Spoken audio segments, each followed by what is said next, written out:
Hello.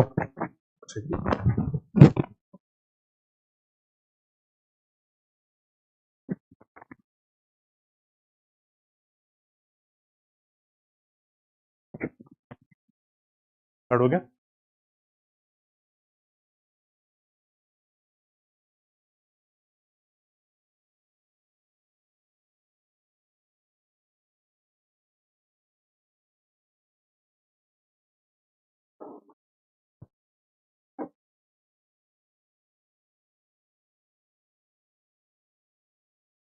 So let us start from yesterday, है ना। कल कहाँ तक किया था हमने? ठीक है ना।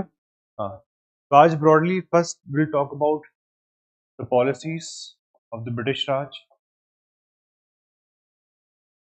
And then will discuss about India's national movement. ठीक है, तो इनको ब्रॉड एक रिव्यू कर लेते हैं बिकॉज नेचुरली अभी तो हम बस कोशिश कर रहे हैं कुछ टॉपिक्स को समझने की। ठीक है, so we'll try to understand all these topics and then we'll move forward. Let us start from the policies. When we talk about policies, British came out with certain social policies, economic policies. They tried to create a modern administration in India. They also tried to pursue a certain religious policy.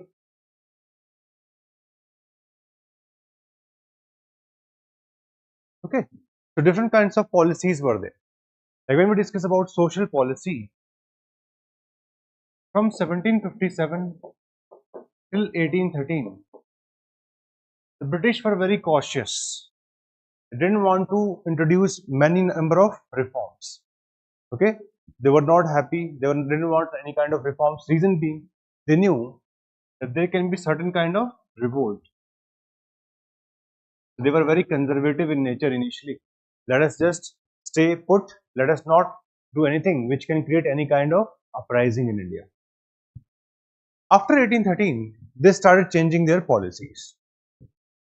Like in 1813, we see the entry of a Charter Act. The Charter Act. This Charter Act brought in an education policy.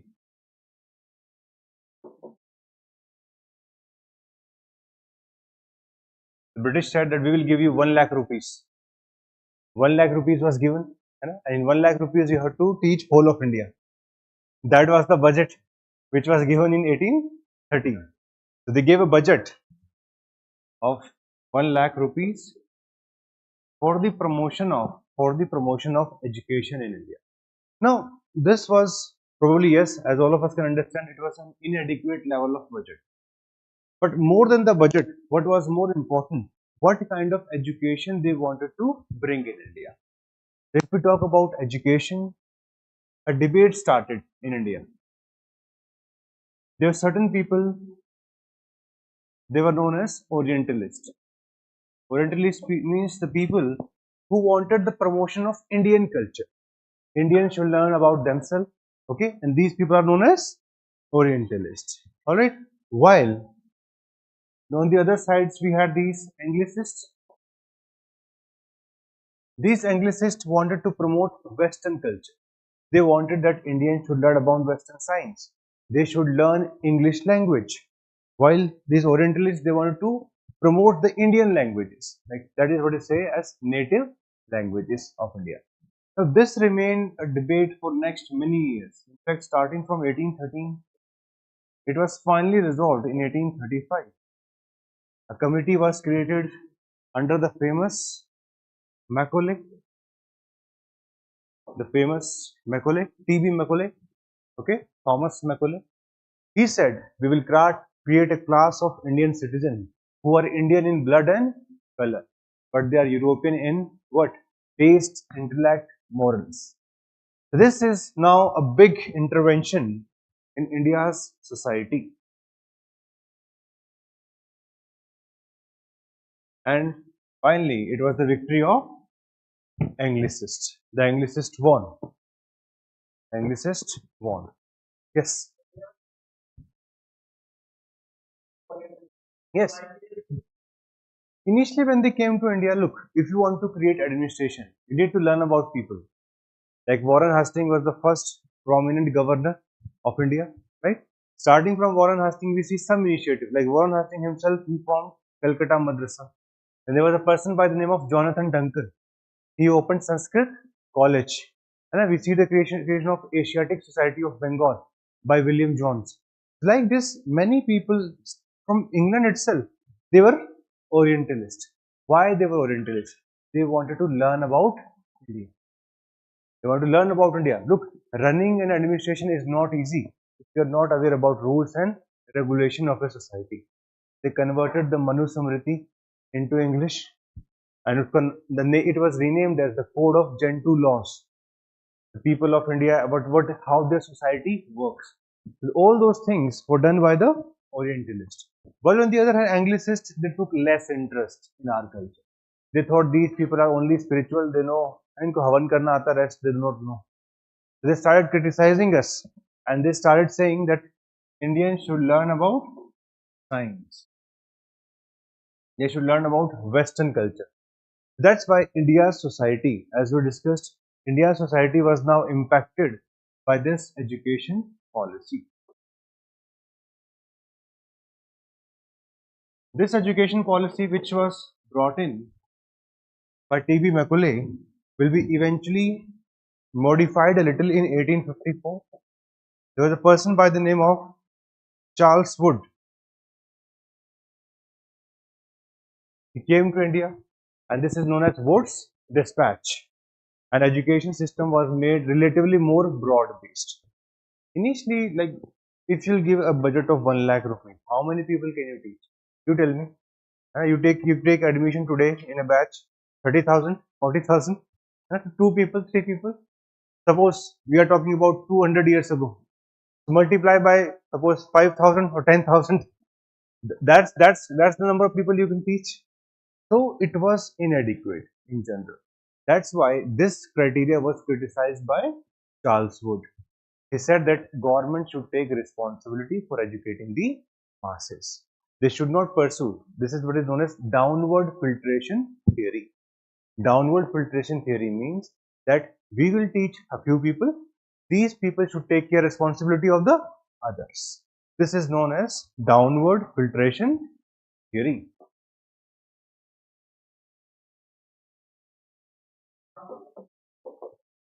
He used this term that you should get out of this downward filtration theory. Look, if you have so think about it. Like if we see India also today. In India, what happens? What's the biggest challenge that we have with India? Today also our spending on education is less. Since our spending on education is less, what happens because of that?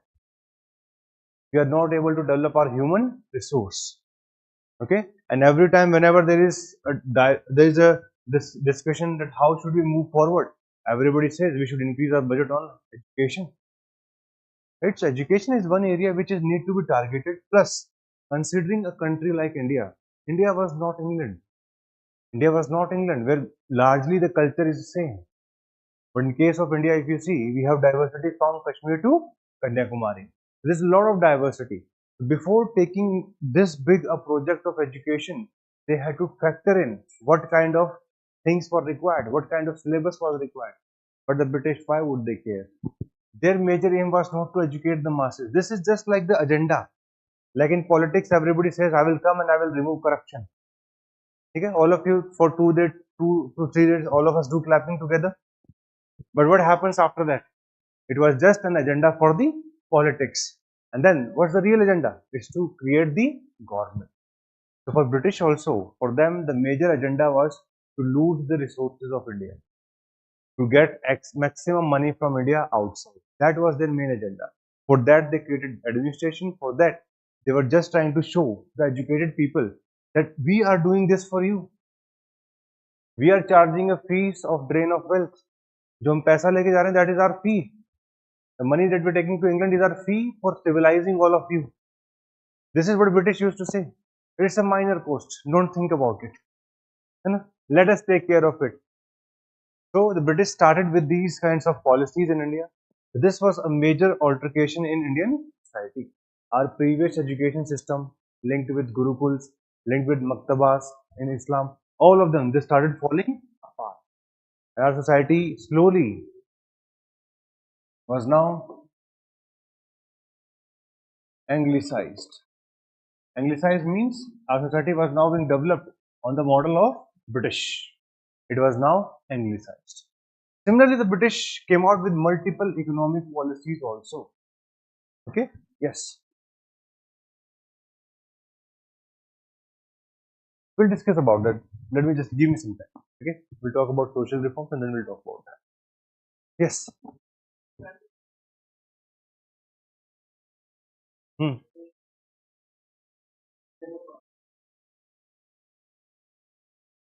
That was a challenge. That was a challenge. I understand that. But they could have easily given this responsibility to Indians themselves.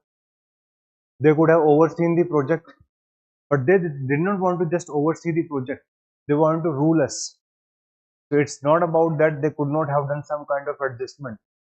They were not ready for it because they were the king. They were the administrators. Why would they listen to us?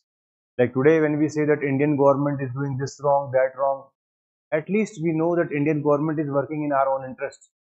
But at that point of time, nobody was working in our interest. So when the fundamental differences are there, then how can you expect them to be kind to you? Hardly 2 to 3 governor generals came to India who were sympathetic about India. Like one of them was Lord William Bentinck, right? And even during his time, this education policy was decided.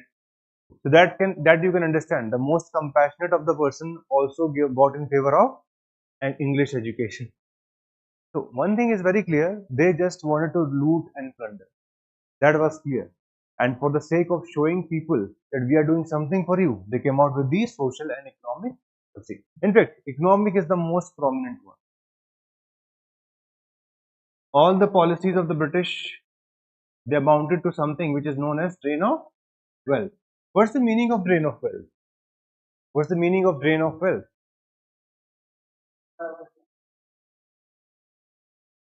Look, a little bit more formal. What's the meaning of drain of wealth? Formal तरीके से बताओ. Like in economics, we have transaction. Like suppose if I want to purchase something from you, okay, I will give you money, you will give me goods or services, whatever it is. But in case of India, what happened? What happened? Why do we call it drain of wealth? Exactly. The money was going in only one single direction. India's national resources were being utilized for the development of Britain. That's why it is known as drain of wealth. It's known as drain of wealth. Need to understand this. Like RC that gave this famous statement. He said taxation is like moisture, which is sucked up by the sun and it comes back in the form of rainfall. कि हर किसी थोड़ा थोड़ा tax लेते हैं and this tax eventually is utilized for creating budget and they pursue with their policies. This is what happens in India today. Like suppose all the people who pay taxes in India, these taxes are collected by the government, number one. Then what happens with those taxes? We create a budget and on the basis of budget, we pursue our developmental policies. But what happened in case of India at that point of time? He said, but in case of India, the rainfall is happening in London. Everything was collected from here. It was taken to London. There was a person by the name of John Sullivan. There's a famous statement of John Sullivan. John Sullivan says, we take all the good things from the banks of Ganges and we take them to the bank of Thames in London. Our system works like a sponge. What does sponge do? You put sponge in water, it takes the water away and then eventually it is taken to Britain. So large number of economic policies were brought in by English. Just to give you a few ideas. So when we discuss about economic policies,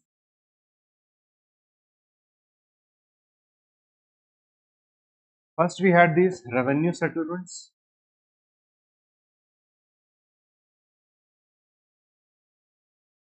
Three revenue settlements came: permanent settlement, then came Raitwari settlement, and the last one was Mahalwari settlement. Three settlements came, each with certain different features. But the most important thing is, why were these revenue settlements brought in? British company wanted what?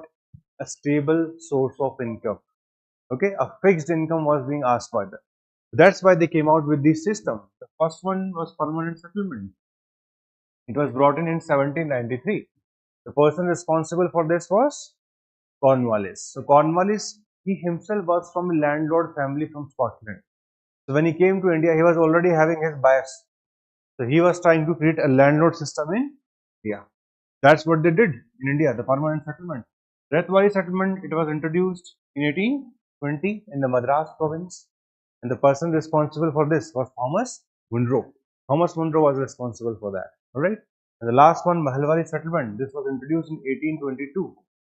There was a there was a person by the name of Holt Mackenzie. So Holt Mackenzie was responsible for the introduction of this system. Now, these settlements, so these revenue settlements, were responsible for the misery faced by the peasants. The amount of land revenue which was asked by them, it was way too much. As a result of this, these people went into poverty. They could never have enough. They could never have enough for anything. In fact, all the resources collected by the government from these peasants, it was taken to England. Or expenditure was done for their own benefit, not for the benefit of agriculture. The most important area or the sector of economy from where the revenue was collected by the government, that was agriculture itself. There was no major industry in India as such. So whatever revenue was coming from here, सारा का सारा revenue कहाँ चला गया? It went to British. Or the pattern of expenditure was decided by them for themselves. It was not up to India what is going to be done with this. That's why later on when we see the creation of Indian National Congress, Indian National Congress would say that you should reduce the drain of wealth. You should reduce the amount of land revenue collected from the peasants under all the system. The only system in which the revenue was fixed was permanent settlement. In this, whatever was the revenue to be collected was fixed, but it was fixed with landlord. It was not fixed with the peasants. So that's why it still remained a very exploitative system. In the Ratwari and the Mahalwari system, they used to increase revenue after 20 to 30 years. So that's why it became a big challenge for the Indian farmers. And Indian farmers were exploited from the beginning till the end by these revenue settlements. The second issue faced by these peasants was commercialization of agriculture. Commercialization of agriculture. Commercialization of agriculture means replacement of food crops by commercial crops. Okay? Where the production is for the market rather than for your subsistence. That is what is known as commercialization of agriculture. Okay? That is known as commercialization of agriculture. Now, even more important in that, why did they go for commercialization of agriculture? Why did commercialization of agriculture increase in India? What's the process responsible for that? Yes, important. If we see in 18th century, mid 18th century, from 1750s, industrial revolution started in England. England was the first country across the world where we see the beginning of industrial revolution. Now they needed raw material. Raw material, largely the first wave of industrial revolution was drawn by cotton. Cotton was the most important commodity. So that's why in India they started growing cotton.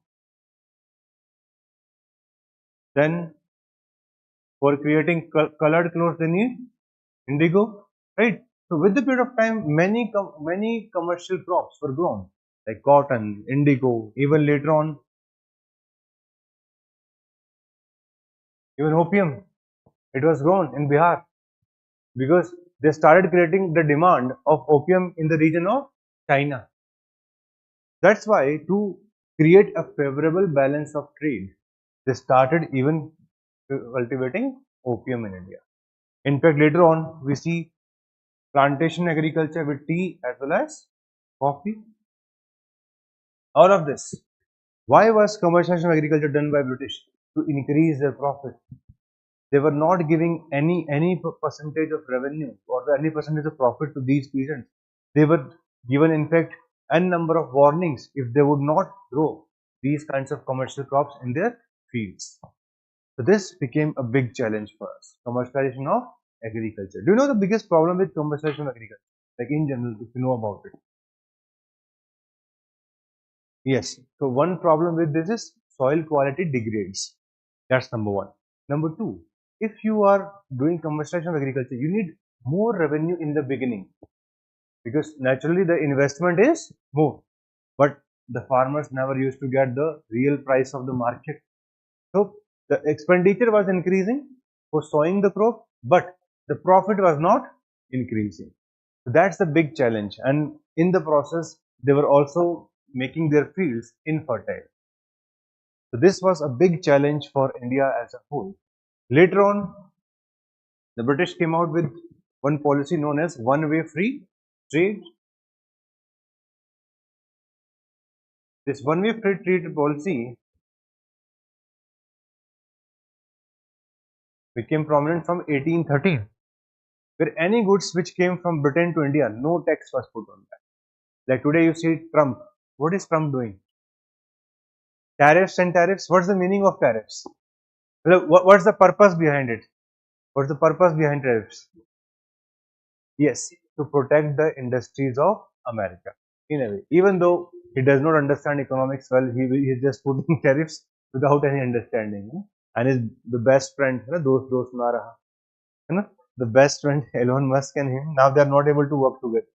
Anyway, the issue of tariffs is that tariffs are often used by every country to safeguard its resources, to safeguard its industries. Like today, if we see, whenever anything is important from China, there is a certain percentage of tax duty or the duty which is put on that. Why? To safeguard the industries of India. Otherwise, China can overwhelm all the industries in India. In fact, many of the startups in India, they get everything produced in China and they just model it that this is our production and they sell it in India. And products like boat, there's nothing specific about it. Everything is being created in China.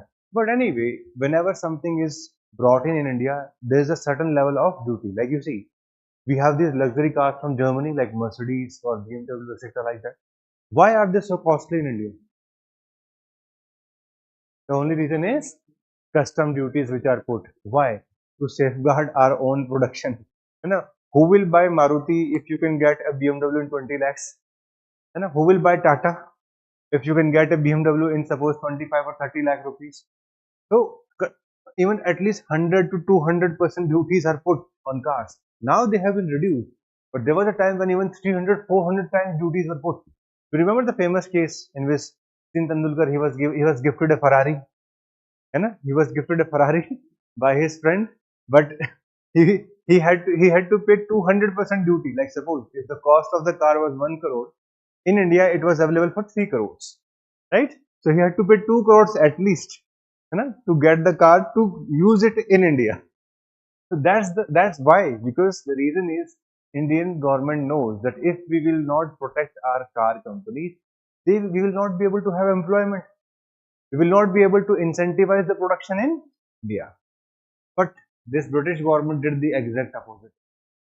They pursued the policy of one-way free trade. What's the meaning of that? It means whatever was coming to India, it was not taxed, but our exports, they put duties on that. They put duties on that. So on one hand, we were losing market because our export was not competitive. On the other hand, our internal market was now overwhelmed by the British goods. Yes. Hmm.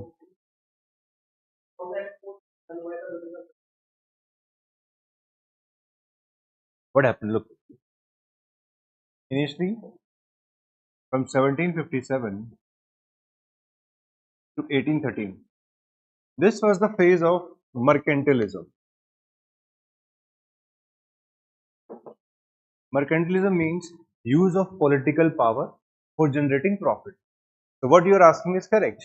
During this phase, they were generating profit, but every part of the profit was going to the British East India Company.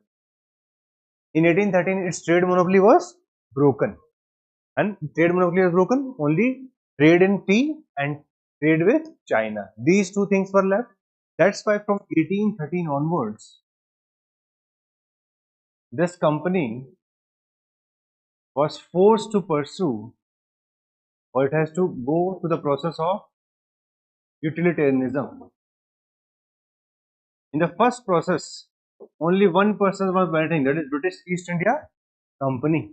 But now the industrialized companies of the whole of Britain, they came forward. They said, if you are making profit, we should also make profit. है ना, जब गंगा बह रही तो हमें भी थोड़ा सा पानी, थोड़े छींटे हम पे भी डालो. So that's why this philosophy of utilitarianism came into the picture. That maximum happiness for the maximum number of people. And that's why from here, the policy shifted to one-way free trade.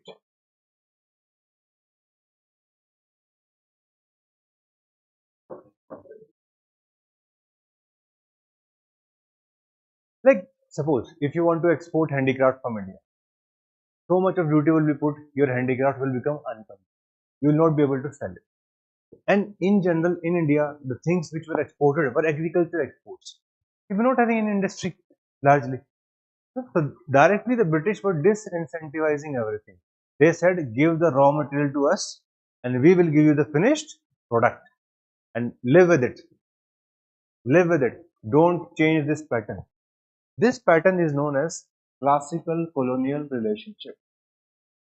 Classical colonial relationship. What's the meaning of this classical colonial relationship? It means India was now going to serve British with the export of agricultural commodities. And India will be given in return what? The finished products. This is what is known as classical colonial relationship. Three words to explain everything. In history optional, you have to learn these kinds of phrases. Like you can write 5 lines that from India they used to take agricultural products, and they used to give us what? Goods in return, or the finished goods in return, and that's how they were doing drain of wealth. Or just 3 words: classical colonial relationship. The British developed classical colonial relationship with India. End of story. Because this is well understood by this. Like right now, we are going through the process of over explanation. Because naturally it's a foundation course. We have to keep you ready for it. What to do, what not to do. But once you come to a stage where you will start doing answer writing, then I will introduce these kinds of concepts. Now you have to learn this. All of you want to clear? Yesterday we had a discussion on that. You want to clear this examination? You want to score 270, 280, or even up to 300 if possible? That is going to happen if you learn these small kinds of things, which are very well explanatory in. But anyway, that will introduce later on. The third phase, broadly from 1857 till the end of the colonial rule, this is the phase of finance capitalism.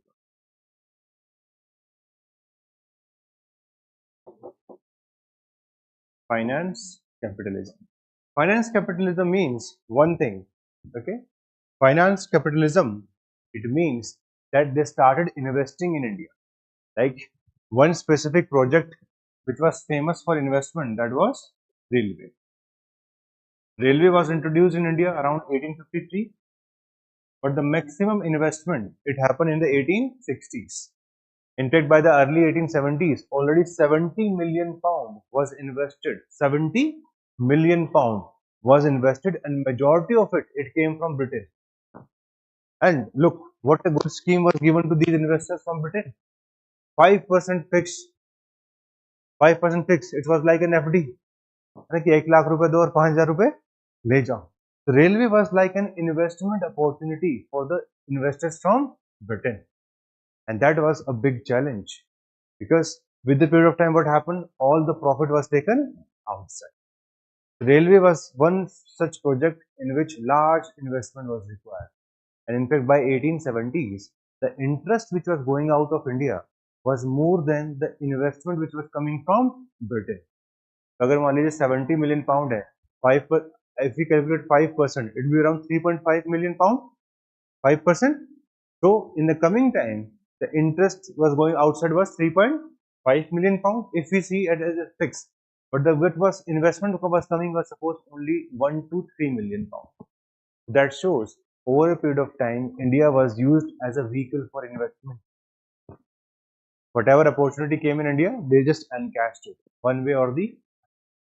These are the 3 phases of colonialism, and all these economic policies that we've discussed about, like number one, revenue settlements, commercialization of agriculture, or even the one-way free trade, or the finance capitalism with the introduction of railway.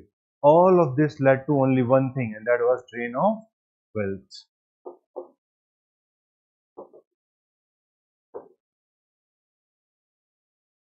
Drain of wealth. And please remember the meaning of drain of wealth. It's very important. It was the unilateral transfer from India to Britain.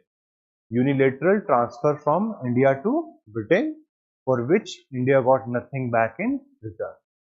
Unilateral transfer of resources of India to Britain, for which we got nothing back in return. Whenever there is an economic transaction, there is going to be something you will give and something you will receive. But in this case, it was unilateral transfer of wealth from India to Britain, for which we got nothing back in return.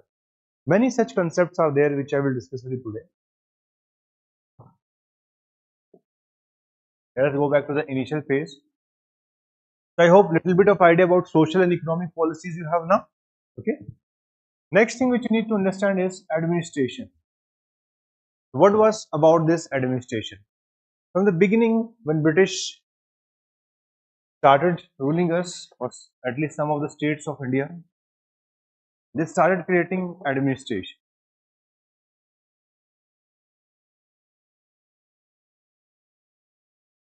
Okay. They started creating administration.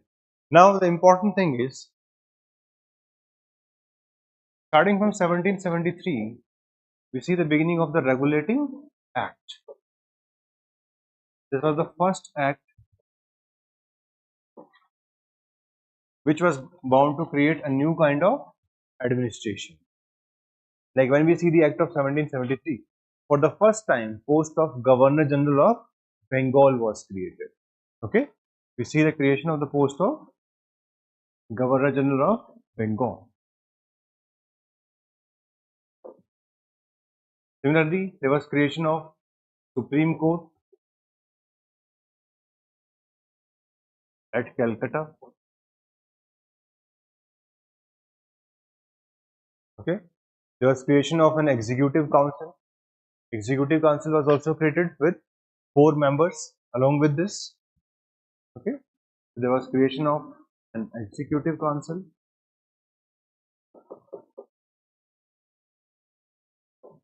which includes Governor General plus 4 members. The servants of the British East India Company, they were prohibited from accepting any kind of gifts. The problem was, from 1757 till 1773, whoever was there in India, they looted and plundered at the maximum level. It's a Robert Clive story. Robert Clive, he played a very important role in the establishment of the empire in India. He was influential in the Carnatic War also. He was directly participating in the Battle of Plassey, and then he also negotiated the Treaty of Allahabad. So he himself got a jagir of around 40,000 pounds after the Battle of Plassey. He and his father, they used to discuss finance a lot. His father used to write letters to Robert Clive. How much money are you going to bring this time? Okay, and how much money are you going to bring this time? His father used to look for properties in Scotland. They used to buy, like suppose they used to buy cities altogether. And like in India, the king was known as Nawab. Neither the British could not pronounce the word Nawab. They used the word Nabob. So they are now called as Nabob. So the biggest issue with this East India Company was corruption. Like today when somebody says, why is there so much of corruption in India? So the corruption in India is not something having a history of, like suppose it starts after independence. The history of corruption starts from Robert Clive. It starts from there. The legacy was created. How to get things done? You just need money. Starting from the lowermost subordinate officer to the highest officer. You need money from the top to the bottom. And this is the tradition which was started by Robert Clive. Now, once they realized this, they started discouraging such kind of behavior. And that's why they prohibited that nobody in the company is going to accept any kind of bribe or any present from the native people. कि भाई नहीं हमें तो नजराना दे के गए हैं, है ना, कि हमें तो बस they have given us some gift. No gift is to be accepted at any cost. That is exactly the problem which starts from 1773. तो यहाँ से all such officers, they were now going to be discouraged. In fact, Robert Clive, he committed suicide. You know about it? Robert Clive, he committed suicide because trial was started for the corruption that he did in India. Same happened with Warren Hastings also. Everybody who served in India, that's why it's funny, some historians say that whoever has lived in India suffers a lot, and they always have these suicidal thoughts. Because of by seeing the story of Robert Clive, that the founder of the British Empire was so sad after creating this empire, he committed suicide. Why he committed suicide? It has nothing to be linked with this. The major reason responsible for that was he was being now penalized by the British authorities. And since the trial was going on, he was so much embarrassed. Initially, he was the king. He was an adventurer who came to India and laid the foundation of the empire. But during the later time, he was given this kind of treatment in England. And finally, he committed suicide. In fact, when Warren Hastings served in India from 1772 all the way to 1785, when Warren Hastings came back, he went back to England, again the trial was started. The most honest person who served in India was Lord Cornwallis. Lord Cornwallis was the first officer who was completely belonging with integrity. But that also has a specific thing. He was from a very rich family. So for people who are very, very rich, money is not a value of value. Prestige is of more value.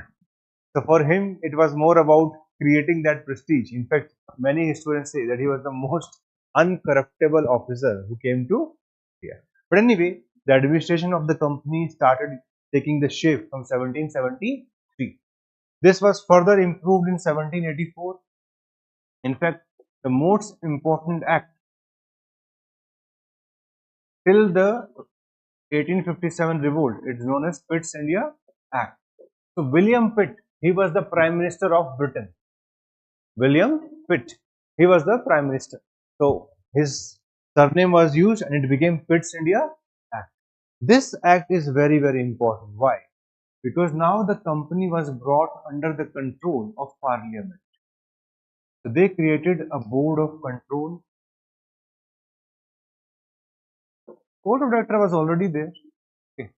Board of director was nothing but this was the, like in any company you have directors. So the East India Company was largely done by board of directors. But now for each and every decision, they can be controlled by the board of control.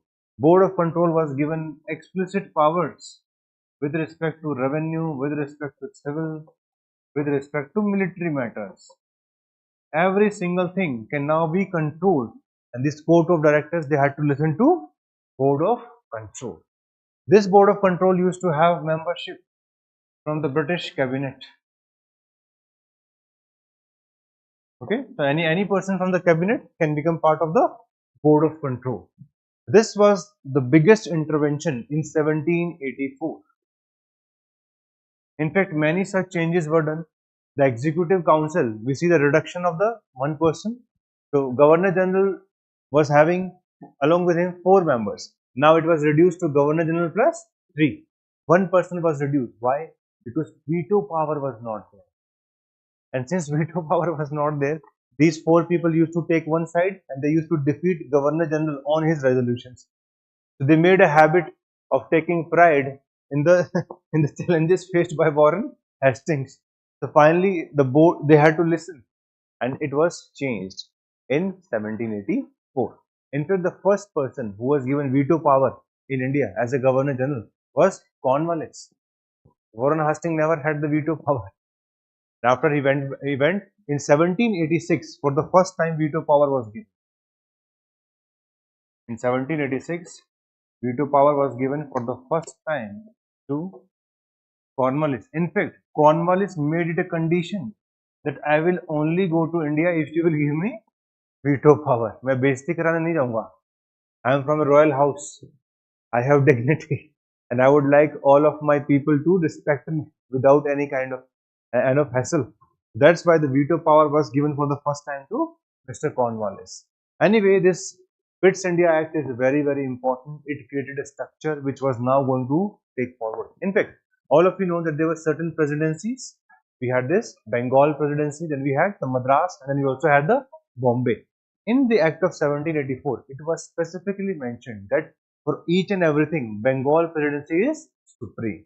So all the major powers, they were now given to Bengal presidency. And why was this done? Why was this done? Yesterday we discussed the first Anglo-Maratha War. You remember that?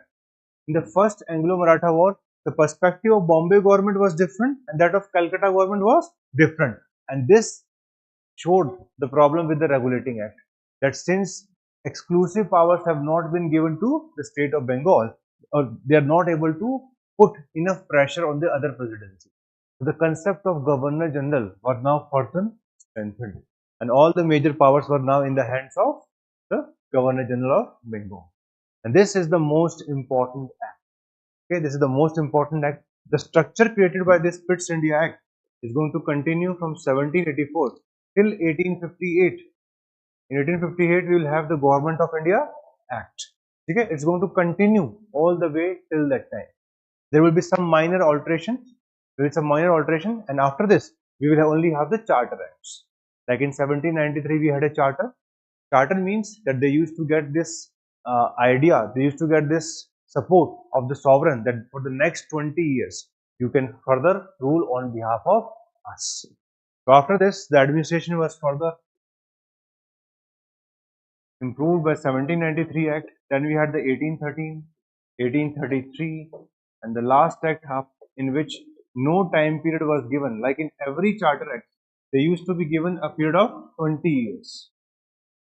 Like in 1793, they were given 20 years till 1813, again 20 years, again 20 years. But in 1853, no time was written there, no time was given. The Charter Act of 1793 did not do any major altercation. 1813, all of you know, it's very important. Why? Because it took down the trade monopoly. The trade monopoly was broken. Plus, policies was with respect to education also. 1 lakh rupees were given. Christian missionaries were also allowed to come to India by the Act of 1813. So Christian missionaries, that is their religious policy. So from now onward, Christian missionaries could come to India. The official agenda of Christian missionaries was the moral upliftment of the people of India. Moral upliftment of the people of India. While on the ground, things were a little bit different. They kept on criticizing Hinduism and Islam. Okay, they kept on promoting their religion, even at the cost of the requirement of the people of. Okay, so 1813 is very important act. Then comes 1833. 1833 is very important. Why? All the commercial functions, they were taken down. From 1833 onwards, British East India Company now became a pure administrative body. It will now not regulate trade. That's very important. First time we see the office of Governor General of India. Governor General of Bengal now became Governor General of India. That's very important. 1833. All the legislative powers of the other presidencies were taken away. Now all the legal powers were now with the presidency of Bengal, and more importantly with Governor General. So 1833 Act is very important with respect to that. In 1853, as I've told you, there was no major increase of the time after that. The 1853 Act is important for one very important thing. This is the act from where we see the beginning of mini parliament. Certain legislative members were added to the executive council of the Governor General, and they started meeting just like a small parliament. So the beginning of the parliamentary system in India, if somebody asks you, at the most rudimentary level, it starts from the Act of 1853.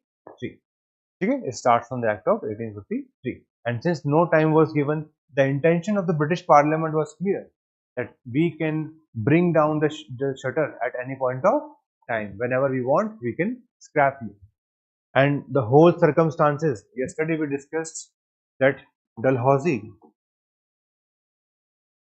he was a person who was a true imperialist. He captured so many states in India that it created a state of urgency. And this dissonance eventually came out in the form of revolt of 1857. The revolt of 1857 has multiple factors. It has political factors. Political factors can be directly pinned to Dalhousie. The use of doctrine of lapse, the capture of Awadh, the manner in which he specifically brought down each and every princely state. Second, if you see the economic factor, all the economic factor you can remember, revenue systems, commercialization of agriculture, all of them, drain of wealth which was happening. India was cut through hundreds of wounds.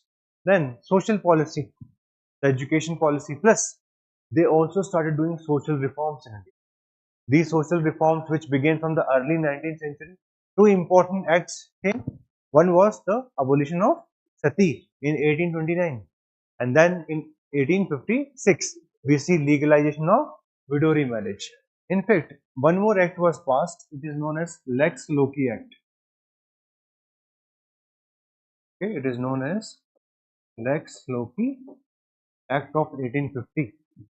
Under this act, it was allowed that if you convert from, suppose, Islam or Hinduism to Christianity, then you can carry forward your ancestral property.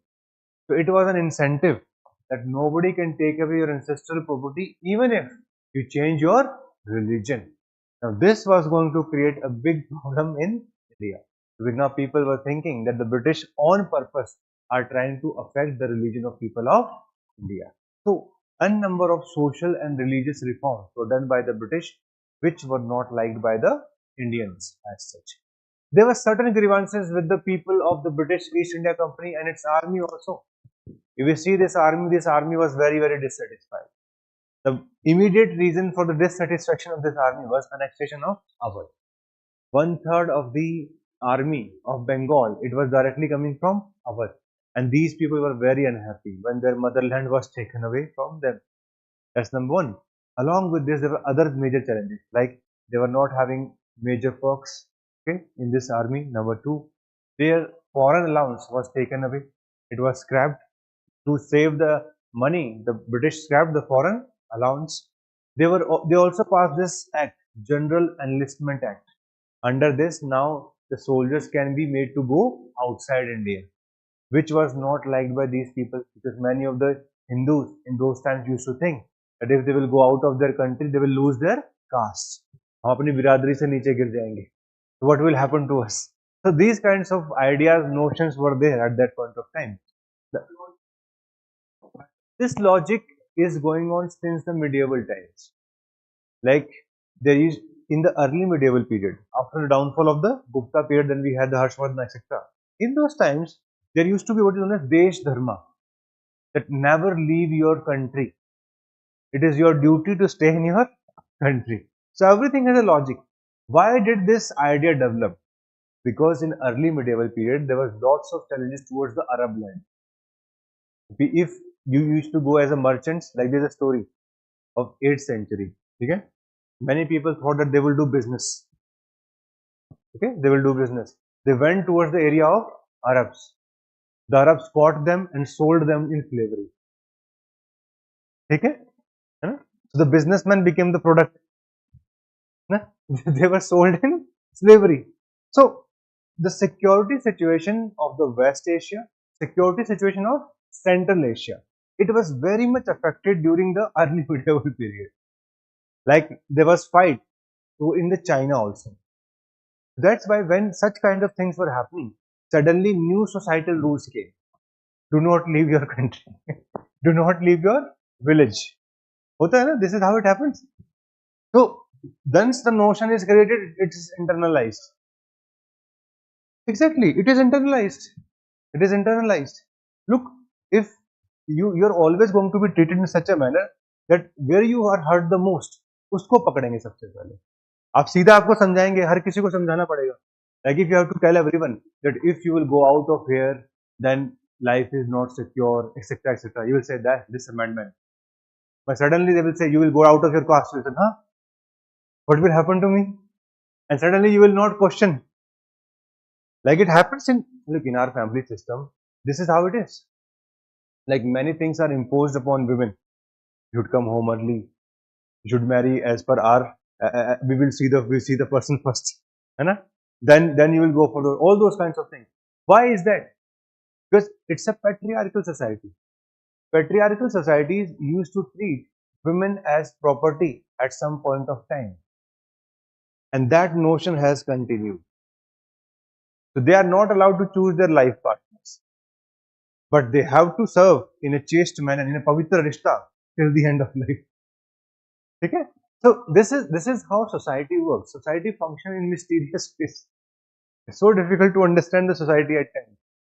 Okay, that don't meet the person before marriage, but after the है ना, after the holy ceremony or the सात फेरे या चार फेरे जितने भी लिए जाते हैं, है ना, after that you have to keep your mouth shut and continue. Like one of my friend who was telling me today that being a man has become difficult in India. Being a man has become difficult in India. कह रहा कि everybody should be allowed to have this love marriage. The recent case of Meghalaya you have seen, ठीक है, the recent case. So he was giving this analogy. He said that if we go towards Kashmir, man is not safe. If we go towards Meghalaya, man is not safe.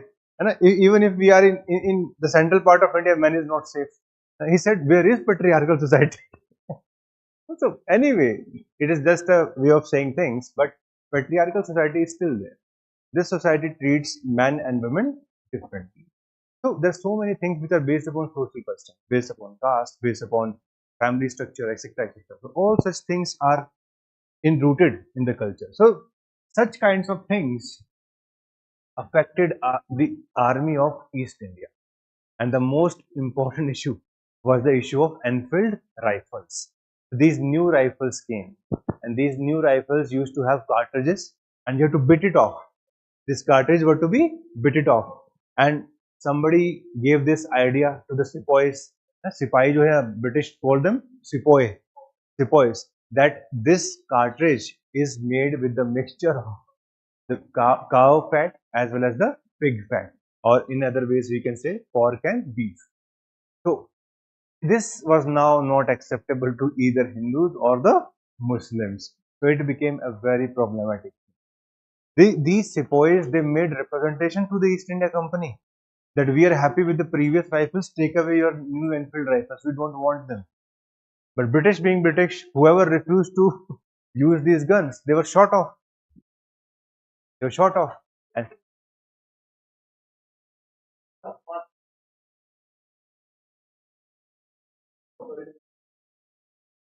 it's difficult to say. Doesn't matter. Doesn't matter also, because the people from our side accepted it. Doesn't matter. Like I have also read it. And it was a misrepresentation of the fact. Somebody said it, but we now do not know for sure. We need some real representation from the British side. So how the Enfield rifles were created. But anyway, like this happened. All of you know what Mangal Pandey. Like Mangal Pandey, the mutiny came. Okay. Once the Mangal Pandey was given the sentence, people came out in solidarity. And starting from 10th of May, we see a general trend of where the sepoy went for mutiny. Mutiny. Look, these are 4 or 5 keywords. Please remember them. Like when somebody says mutiny, mutiny is linked to the armed forces. When only armed forces they refuse to accept the orders from the above, it is known as a mutiny. It is known as a mutiny. Okay. Then when somebody says uprising,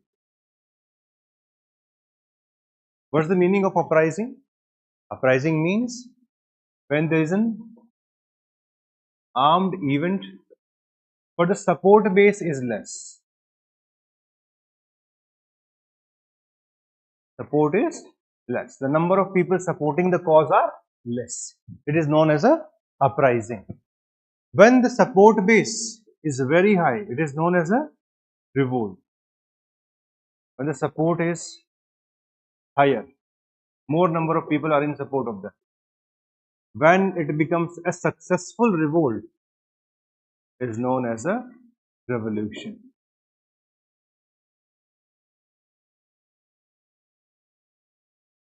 in history we'll use these terms very frequently. Like there is a debate that should we call the revolt of 1857 a revolt or a mutiny. That's a very big debate. The British always call it a mutiny, but we say it is a revolt of 1857. Why? In the beginning, it was a mutiny. In the big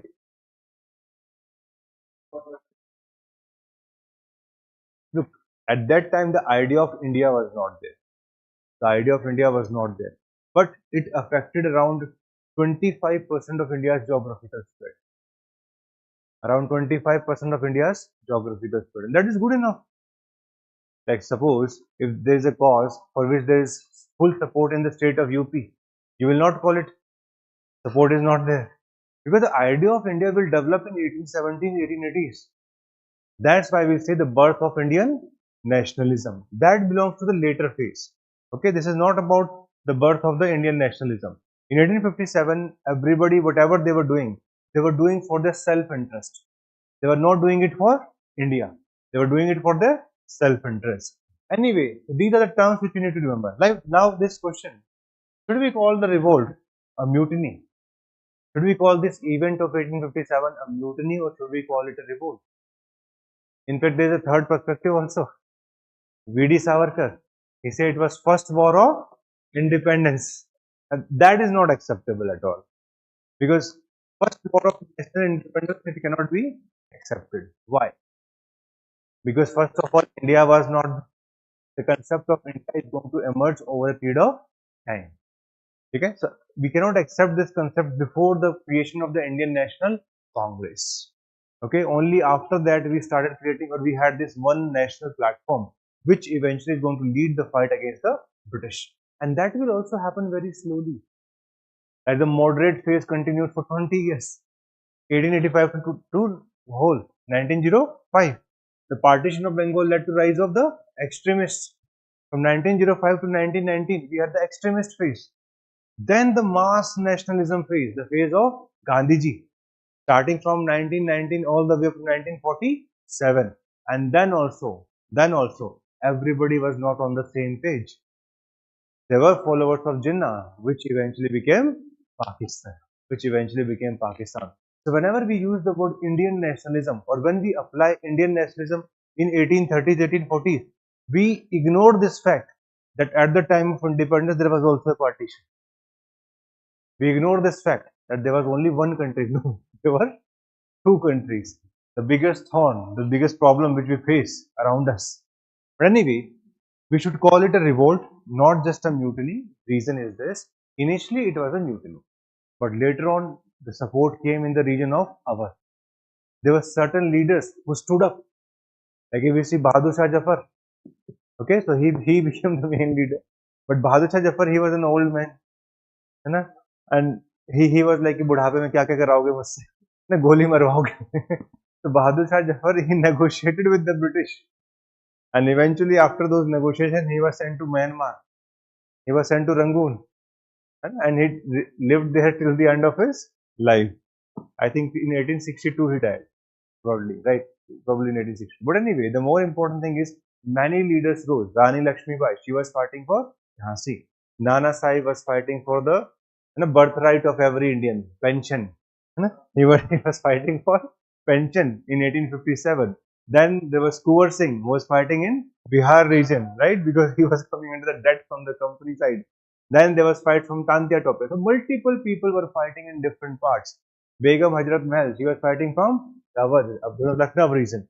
So what we understood is this, that everybody was fighting, and it was not just a mere mutiny, but it remained limited to North India, it remained limited to Central India. Beyond this could not spread. Yes.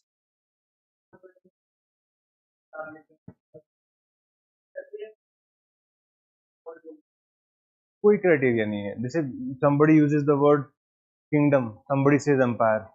There's no criteria. Even I, once upon a time when I just started teaching, I thought कि ये मुझे पता होना चाहिए. है ना कि भाई कब कितने परसेंट. अभी it is very difficult to say. Like suppose if we see around, suppose 25% area of India was involved. If we see 25% area and we use this for the Europe, In this much 25%, there will be at least 10 countries. You understand? So it's so difficult to decide the geographical extent. If it is going to be 1,000 kilometers, we are going to call it a revolt. If it is going to be 2,000, we'll call it something else. So it's so difficult because in multiple countries, this criteria will not work. Historians have tried it. Historians have tried it. Like this question is often asked to you in interview, that how much past event, right? From which day would we say ki, okay, this period becomes historical? Like say today we are in 2025. In the future, in which year should we say 2025 is now part of history?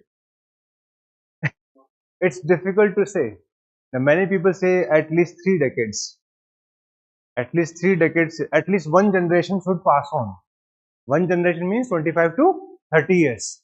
इतना होना चाहिए, minimum 3 generations or one generation, 30 years broadly. But it's again approximate. Look, history is not a perfect science where we can say like things like Newton said 3 laws. It's not a perfect science. It's debatable. You can say something, I can say something, somebody else will say something else, and in the end, all of us have to live with the same subject, history. So in history, it's all about perspectives. And in fact, the big difference between general studies and history optional is that in history optional, we accept these ambiguities because we go into the depth. But in GS, it's just like, okay, ठीक है, the revolt was revolt था, nothing else. We accept. So don't think too much. है ना? कौन थे राजा चोला के? This was the Raja king. खत्म. The end of story. It doesn't matter that who was Raja Rajendra Chola. Doesn't matter. ठीक है, this much is enough. But for us, it's important that we learn about these personality, evaluate the outcome of their policies, and see what was the positive for the Chola Empire. So in our optional, we have to always go into a little bit of depth. Depth becomes very, very important. In fact, even in your interview, such kinds of questions are asked to check your personality. Like suppose you go into the interview after 2 years or even 3 years, depends upon how you perform in the main. So they ask these kinds of questions. Like this question was asked to me, that where was Bahadur Shah Jafar sent after revolt of 1857? Where he was sent? This was asked. Now you will say it's a very factual question. I'm not from the family of Mughals. Why was I asked this question? They should ask me a question about my family. It's my detailed application form. So that doesn't matter. Sometimes just for the sake of opening up the conversation, they ask you these kinds of questions. And if you know, then they will ask you something else. Like if you say, sir, Myanmar, then they say, tell me something about Myanmar. Then you talk something about Myanmar, they will say, what is your opinion on India-Myanmar relationship? So in interview, this is how things open up. They start from history, they then go to suppose geography of Myanmar, then they go to international relations. So it's a chain of questions. That's why when you're studying, always try to have this interest in the subject. Sometimes you never know when these kinds of questions are going to be asked in the exam or when these kind of questions will be asked in your interview board. ऐसा होता रहता है, मतलब this happens very frequently.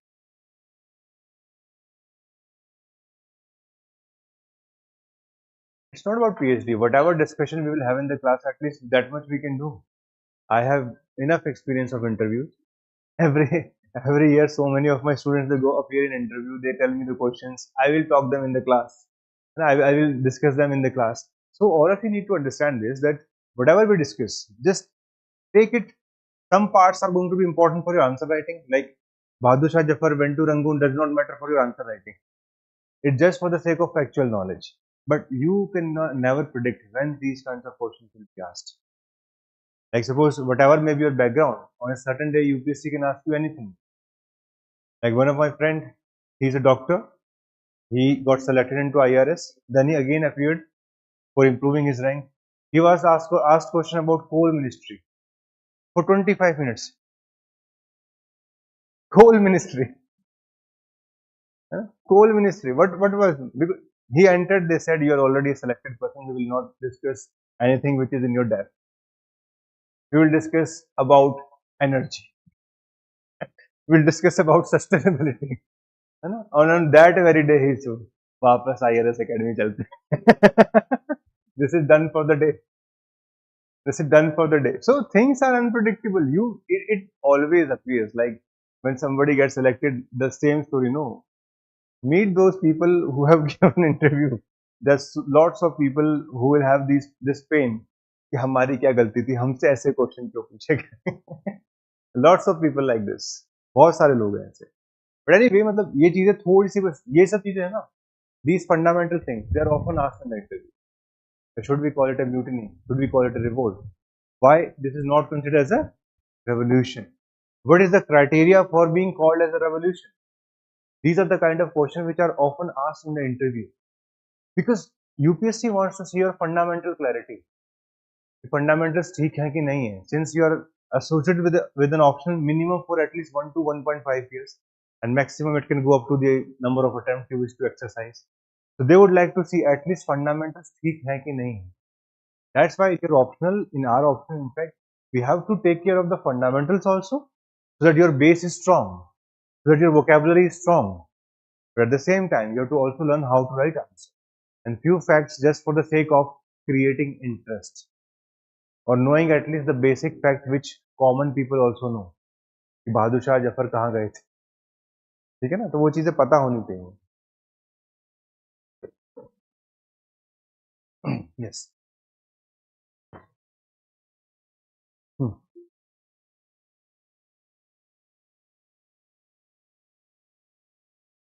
Paika rebellion. The Paika rebellion, it happened in Odisha around 1833, broadly like around that. Now, many people say that this should be considered as first war of independence. Look, this is politics. This is politics. Somebody from Odisha wants to get some brownie points. Government, even if government gives that status, it will not matter. You cannot alter the fundamentals of a subject just because you want to be happy or you want to have your constituency happy. It's romantic. First war of independence. It's romantic कि पहली बार युद्ध हमने किया. But it should also align with the definition of history. If it's not aligning with the fundamentals, what should we say? Like all of us, we say that India used to be the most scientific country in ancient period. What about now? That's more important. Like in science, even if you want, you cannot lie, because scientific progress can be seen. In history, you can change the books. In fact, India is still a relatively balanced country. Bangladesh, Pakistan, so it's all about military. But in case of Bangladesh, history books are used to be rewritten every 5 years. 1 year they used to say कि Mujibur Rahman is the father of the nation. Next year, next 5 years, he's the traitor.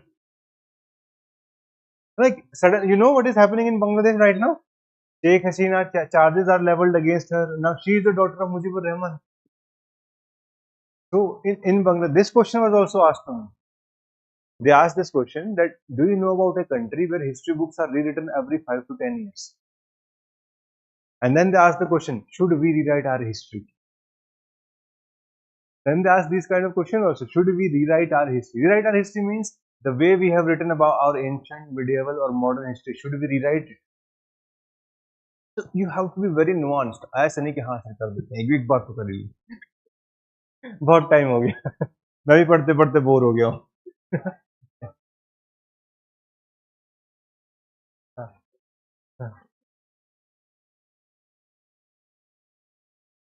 Hmm.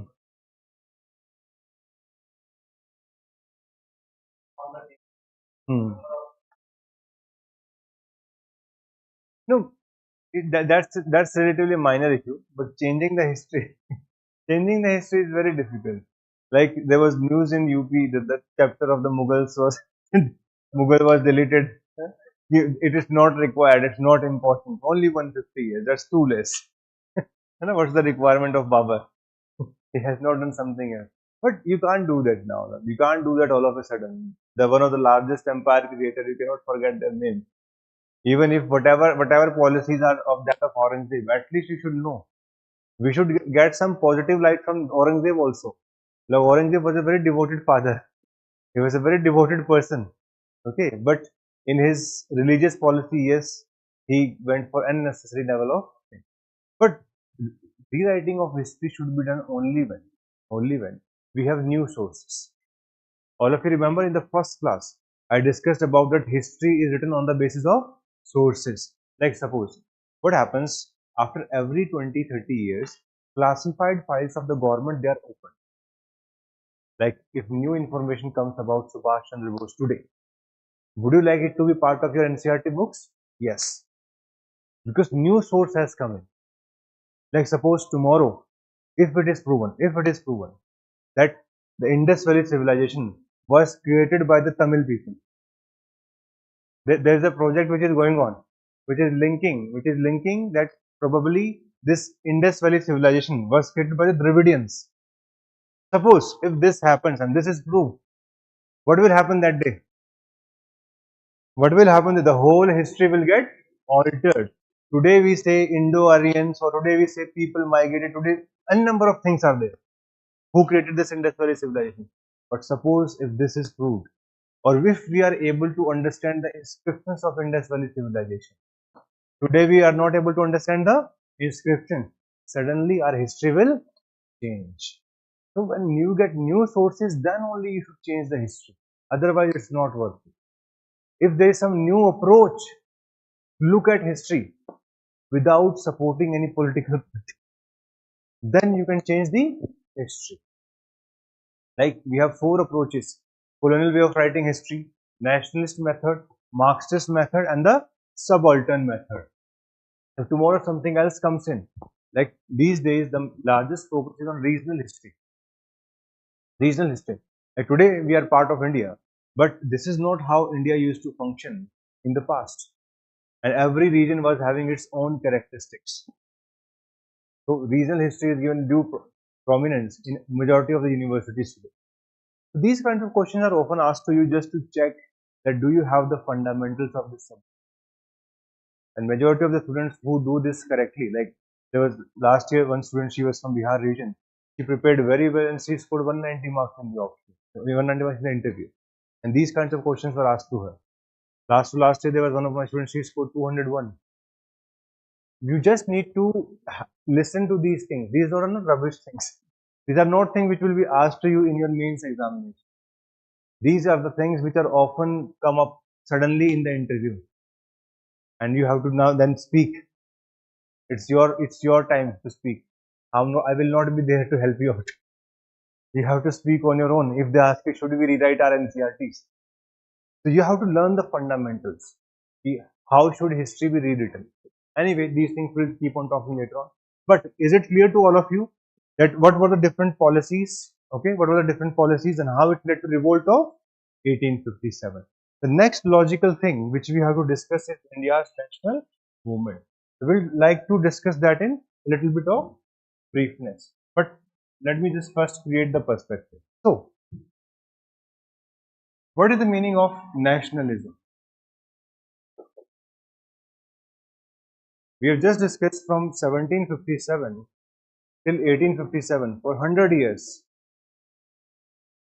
This was the time when British captured all the states one after the another, and finally we revolted in 1857. This was now going to have a big impact on both Indians as well as British. The British changed their policies. The Indians learned something about the character of the British rule. The character of the British rule. And this was going to change Indians in the future. This was going to happen. So let us try to understand this. The British changed their policies after 1857? Yes. In what manner? Like the rule of the East India Company was now over. The British Crown, it came into the picture. That's point number one. Number two, after this, they started giving representation to Indians in the administration, because they realized why the revolt happened in 1857, because Indians were not consulted. Everything was imposed upon Indians. That's the second point. Number three, they said in writing, this is known as Queen's Proclamation of 1858, in which they said that from now on we will not capture any native state. That's the third point. British gave up the policy of annexation. Number four, They did some changes in the military also. The ratio of the English people, it was increased. Like in the Bengal army, it was now 1 is to 3. Okay, 1 is to 2 in the Bengal region. And if you go towards the region of Bombay as well as in the region of Madras, it was 2 is to 5. So this was now going to become challenging. Okay, why? Because they learned that in the future we don't want this kind of revolt. We would like to be prepared beforehand. So many things changed with respect to the British policies. They changed the social policies also. They stopped doing any kind of reform. कि अब हम कुछ नहीं करने वाले हैं, जो करना है इन लोग करने दो, ठीक है? They shifted their economic policies also. Initially, they were pursuing the phase of mercantilism and industrial capitalism. Now they went toward finance capitalism. They also took responsibility for famines in India after the revolt of 1857. So many such changes happened in India. Then many acts also came, like the Council Act of 1861, that we had the Act of 1892, 1909, 1919, 1935, and the final act was the Act of 1947. So many new things also were came, which introduced the parliamentary form of government in India, which was taken over by us, and finally our constitution is also based on the same ideas. In fact, the Act of 1935 consists of around majority of the principles, and these around 60% of our constitution directly comes from the Act of 1935. So these British policies started changing after 1850. What about the Indians? What about the Indians? What impact did this revolt had on them? What impact was there on the Indians? So Indians learned very important thing from this revolt of 1857. This revolt was having Hindu-Muslim unity.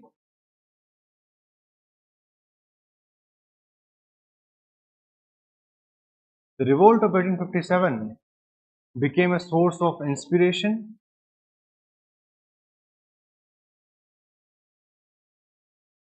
Plus, after 1857, we see a rise of national consciousness.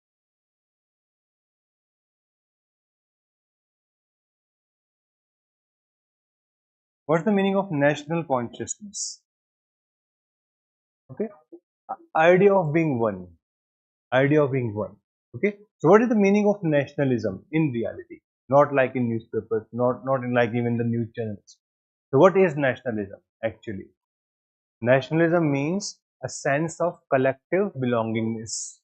A sense of collective belongingness in a community, which leads to two things, which leads to a realization that they have a common heritage, they have a common heritage plus converged future. So nationalism is a sense of collective belongingness in a community which feels that they have a common heritage and they have a converged future. This community is having the same past, they share the same culture, and more importantly, they have a converged future. They will live together in the future. That's very, very important. So whenever somebody says, what's the meaning of this? Okay, what's the meaning of nationalism? Remember, nationalism is nothing but it's a kind of national consciousness or a sense of belongingness. जब हम एक दूसरे के ऊपर trust करना start कर देते हैं, जब हम एक दूसरे के ऊपर बिलीव करना स्टार्ट कर देते हैं, all of us are same. Like in case of India, the idea of nationalism is unity in diversity. That is our idea of nationalism. In general, across the world, this idea is not appreciated. Like if we see the English nationalism, German nationalism, French nationalism, it is based upon homogeneity. Like if you see the Germans, what is bounding these German people? They're bounded by the German language, the German culture, as well as they have largely the single form of religion, that is Christianity. So they have this homogeneity. But in the case of India, the moment you enter India, after every 15-20 kilometers, there's only one thing, diversity. Among the Hindus, we don't even know how many gods and goddesses are there. There cannot be any unity on the basis of religion among the Hindus, because the idea is kept on They keep on changing. Diversity, the number of languages, the number of customs, the number of festivals, okay, everything, the kinds of paintings we do, etc., etc. Each and every part of our culture is so different. So that's why what we need to remember is this, that in case of India, developing a national consciousness was a very big project. It was a very big project. It's easy to have a source of nationalism if you have homogeneity. But what about if you do not have that homogeneity? You have heterogeneity, you have diversity, and that was a very big project. And after the revolt of 1857, this is what we will see in India in active terms. So when we talk about Indian nationalism, we understand this, that Indian nationalism developed in multiple phases. Indian nationalism developed in multiple phases. The first form of Indian nationalism can be seen in socio-religious reforms,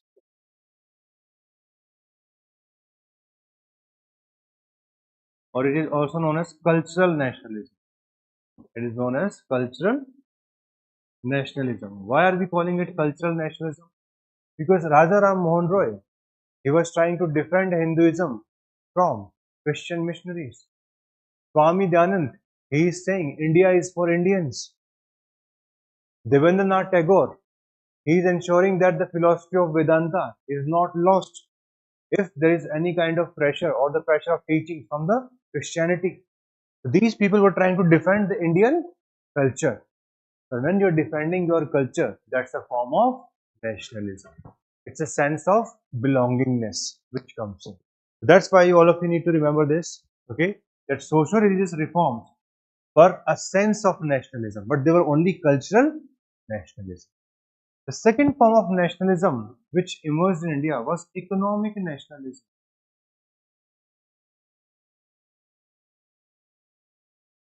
The people of India realized all of them, they are suffering because of land revenue settlements. They are suffering because of commercialization of agriculture. They are suffering because of the policy of railway. They are suffering because of the industrial policies. And all of this led to the rise of economic nationalism. The critique, the critique of the colonialism came because of the critique of the British policies. This eventually came to be known as economic nationalism. Okay. Economic nationalism, the theory of drain of wealth. Eventually, it will take the shape of theory of drain of wealth, where they will categorically say Indian interest and the British interest, they will never match. In Indian interest and the British interest will never. And time and again, you see the peasant and tribal revolts. What is that? That's a form of economic nationalism. Like you see Indigo Rebellion. What is Indigo Rebellion all about? The peasants, the farmers were trying to protect their economic interests. So it's a form of a solidarity only on the basis of economic ideas. Solidarity. If all of us are suffering, let us come together. That is economic nationalism. The most important phase is political nationalism, where the political associations reach a level of maturity and we see the rise of multiple phases. The first phase is known as the phase of moderates. We'll discuss about all of them in a little while. The second phase is that of extremists. Then we have the Gandhian or the mass nationalism. Moderate nothing but it is the nationalism of the elite people, the educated people. Then we see the rise of socialists. In fact, along with them, the contribution of communist ideology can be seen, revolutionary extremism can be seen.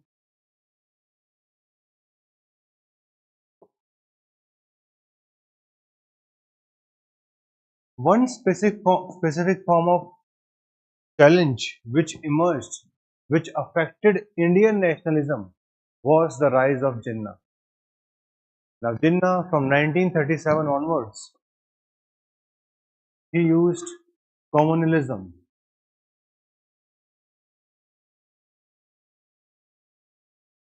Okay, so from 1937 onwards, Jinnah used communalism. What's the meaning of communalism?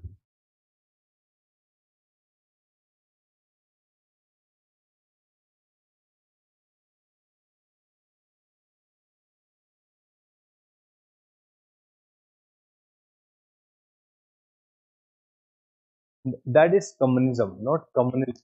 That is communism. Okay. Yes, you use religion, okay, in politics. Yeah, the politics is based upon your religious ideology. In case of India, that is what is known as communalism. Okay, so what was done by him? He started using Islam in order to mobilize the Muslims. And starting from 1937 till 1947, India faced the biggest challenge of communalism. And in fact, communalism was responsible for partition of India. It was responsible for the partition of India. So, in India, when we discuss about nationalism, we have to also discuss about communalism. And towards the last 10 years, it was nationalism versus communalism, in which communalism also won. In which communalism also won. In fact, a certain part of India eventually became a different country. So, Indian nationalism, it's not like that it was just a romantic movie starting from the early till the end. And it ends with a tragedy. It ends with a bloodbath. That's why when we discuss about Indian nationalism, it was not a 100% success. In fact, we barely passed in the exam. We barely passed in the exam. We were able to create an Indian Union based upon unity. But in the end, we faced big partition.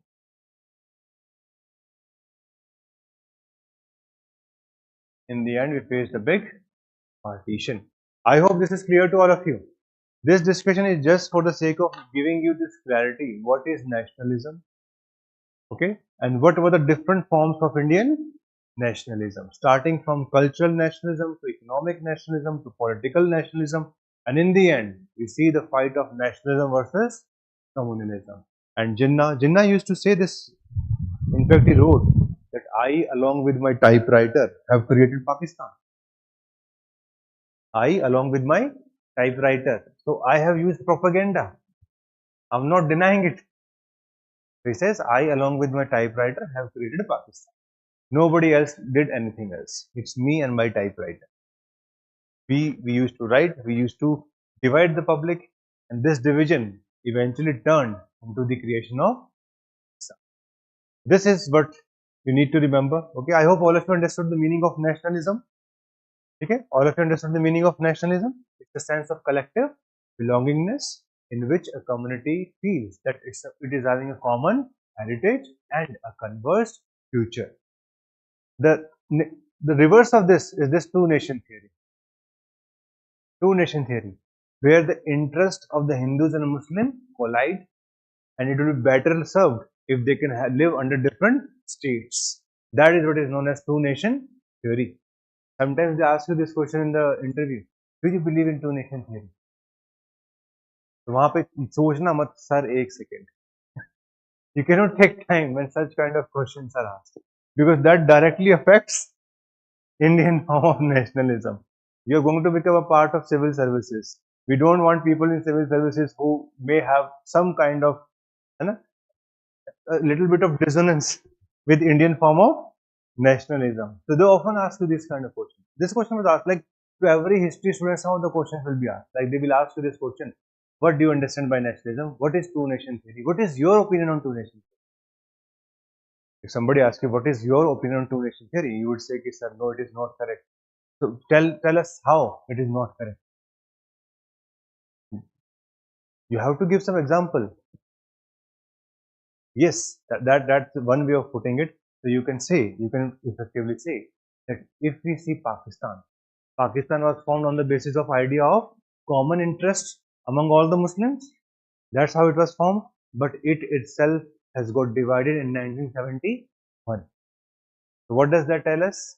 That two nation theory was not correct. If this would have been correct, then they would have been living happily ever after. But the happily ever after never happened. It was a political ploy. It was a political ploy, and which was eventually not correct, right? So remember this.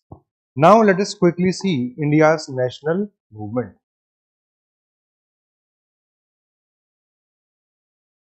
Now quickly see India's national movement. So when we discuss about India's national movement, first we have to understand what were the factors responsible for Indian nationalism. There were certain factors. What are those factors which we can always think about? What are those factors? Like British historians say, there's a British historian by the name of Richard Coupland. He says Indian nationalism was a child of British Raj. तुम हमारे बच्चे हो. You are adopted children. We have given you these political ideas, and your unity is our legacy. We believe in it. Do you believe in it that Indian nationalism is a legacy of British Raj? Yes or no? Well, there can never be a very singular opinion that yes or no. It could be yes and no also. Yes to some extent, no to larger extent. That can also be there. Like this is a debate. There's no universal right and no universal wrong in this. But this was criticized by Bipin Chandra. Bipin Chandra said that we were an illegitimate child of British Raj or unwanted child of British Raj. You never allowed us to live happily when we started discussing nationalism. From the beginning, you were trying to smother us. From the beginning, you partitioned Bengal when you realized that Indian nationalism is rising. You orchestrated the Surat split. You were responsible for creating such circumstances that India should become a challenged nation. You gave separate electorate in 1909 so that Indian Hindus and Muslims they keep on fighting. You gave separate electorate to even Dalits in 1932 to divide the Hindu society itself. So you gave too much of weight to the opinion of Muslim League. Muslim League could have been sidelined, but you did never sideline the Muslim League. So one thing is very clear that when we discuss about Indian nationalism, there are multiple factors. Like you can please see on the screen, political unity. The British were the one who created political unity. British were the one. But one thing which is very clear, this political unity was not created by them with the intention that we are creating a India. They created this political unity to do chest thumping. This is our empire. This is our empire. We are going to loot and plunder it. Okay, for our queen, for our kings, we will loot and plunder India. So this political unity was created by them. Yes, true, but this was not the intention. Number two, development of means of communication. Yes, the development of means of communication played a very important role. Why? Because this brought the people of India closer to each other. That's very important. Then English language and Western education. English language, it became a way of communication between the different people of India. From south to north, east to west. Everywhere now there was a language which could be utilized to communicate with each other. So I hope all of you understand these factors, yes, they were responsible for Indian nationalism. Role of press, it was also there because press helped in what? Press helped in creating an opinion in India. They helped in creating propaganda. They helped in creating intellectual unification. And because of this, press played a very important role. In fact, beginning from the social religious reforms, these people were also issuing press or newspapers. Like Raja Ram Mohan Roy, he had his newspaper Sambandh Kaumdi, Miratul Akbar. So this, they used to give these kinds of ideas. Next you can see social and religious reform movement. We have just discussed. What was the role of this social religious reform movement? They created the idea India is for Indians. They created the idea of cultural nationalism. And then the further economic exploitation by the British. All of us, we were getting beaten by the British on daily basis. Some of the team to banni thi last mein. We would become one. Economic exploitation created those circumstances. Next, racial discrimination. From morning till evening, the British rule was based upon racism. We were not allowed to have any kind of thing, okay, which was liked by the British. The British gave us insult, humiliation, they gave us everything which was not eventually considered a dignified thing. Administration policies of Lytton. And Lytton, he was a governor general. His policies were very, very exploitative in nature. All of you need to remember a little bit about him. Lord Lytton, he was celebrating Delhi Darbar. Okay, the Queen was coming and he was celebrating Delhi Darbar. Indians were dying in famine during the same time. There was a famine in India from 1876 to 78, and this person was celebrating Delhi Darbar. And when he was reminded of his responsibility as a Governor General, he said, "Keep your cheap sentiments to yourself."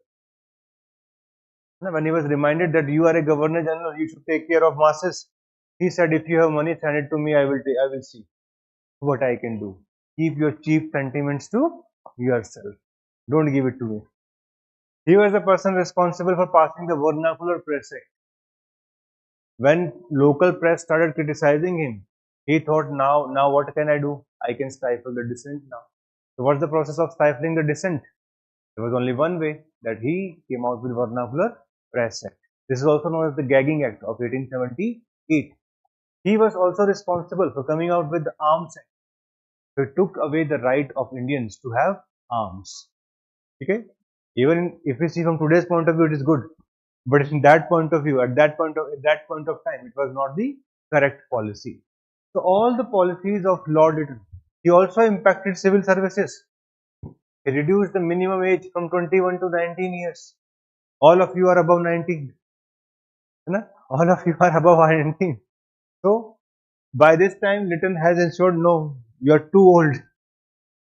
You are just beginning to become young, and as per Lytton policy, you are too old to appear for civil services. All such reactionary policies. Whenever we criticize such a person who have negative policy, we use the word reactionary. So he was a true reactionary. He was not a liberal person. He was a reactionary. Somebody who was completely in hate with Indians. And that's why his policy led to a lot of political activities. And that initiative was taken by multiple Indians. Then comes the famous Albert Bill controversy. What is this Albert Bill controversy? Albert Bill, so there was one law member by the name of C.P. Albert. C.P. Albert drafted a bill which gave the right to Indian judges to try Europeans. Now this equality was not liked by the Europeans. They created a European Defense Association, that you cannot have same kind of respect as us. You people, what do you know about law? You people are coming from India. What do you know about law? So Indians were considered, this was the blatant way of showing racism. Okay, in the end, the act was passed by Lord Ripon, but not with the kind of ideas that he was believing in. So this Albert Bill controversy opened the eyes of Indians that it's now or never. You have to do something for yourself. And finally, in 1885, we see the creation of Indian National Congress. Indian National Congress was created. Why? Because there was a requirement of a pan-India body. There were many local bodies which were created. Like if we see from the beginning, the most politically volatile province was Bengal. Bang Bhasha, Prariksha Sabha, Landholder Society, British Indian Association, many of such were created there. Indian Association was formed there. If we see towards Madras, the Madras Native Association was formed. Madras Mahajan Sabha was created. If we go towards Bombay, we had Pune Savjanik Sabha. You also see this Bombay Presidency Association. So in every part of India, there was certain political association, but one thing was missing. And what was that one thing? That one thing was a pan-India platform was missing. That's why in 1885 we see the creation of Congress. Okay, so this is the beginning of the creation of Congress. Alright, let us now understand who created Congress, who was the person behind it. A.O. Hume, है ना, उनका नाम याद कर लीजिए, Elon Octavian Hume. मजाक में बोल रहा हूँ. In UPSC it will not be asked. In one of the state pieces they asked, A.O. Hume का full form बताओ. है ना? Tell us the name of A.O. Hume. Alan, Alexander, like that they will give you 4 options and you suddenly feel like ये भी परेशान कर गया आज, है ना? ये भी परेशान करके चला गया हम लोगों को. So anyway, Eohung Allen of Kavilan, he was a retired civil servant. He was the one who had this session in Bombay, okay, and with 72 delegates, Congress was created. Only 72 delegates. The first president of this was Momesh Chandra Banerjee, right? Momesh Chandra Banerjee, he was the first president of this political body. This political body, which was created in 1885, it was having very basic aims. In fact, it used to meet only for 3 days in December. It was like a picnic. Okay, later on, extremists even criticized it that it's a 3 day tamasha. है ना? 3 दिन का तमाशा है. What you people are doing actually? So when we talk about moderate politics was based upon prayer, petition, and peaceful protests. This is what this moderate politics was all about. There are 4 to 5 major leaders of these moderates. The most prominent one is Dada Bhai Naroji, the grand old man of India. He became the president 3 times, and he was the one who led this resolution of Swaraj in 1906. Okay, so this is the moderate politics.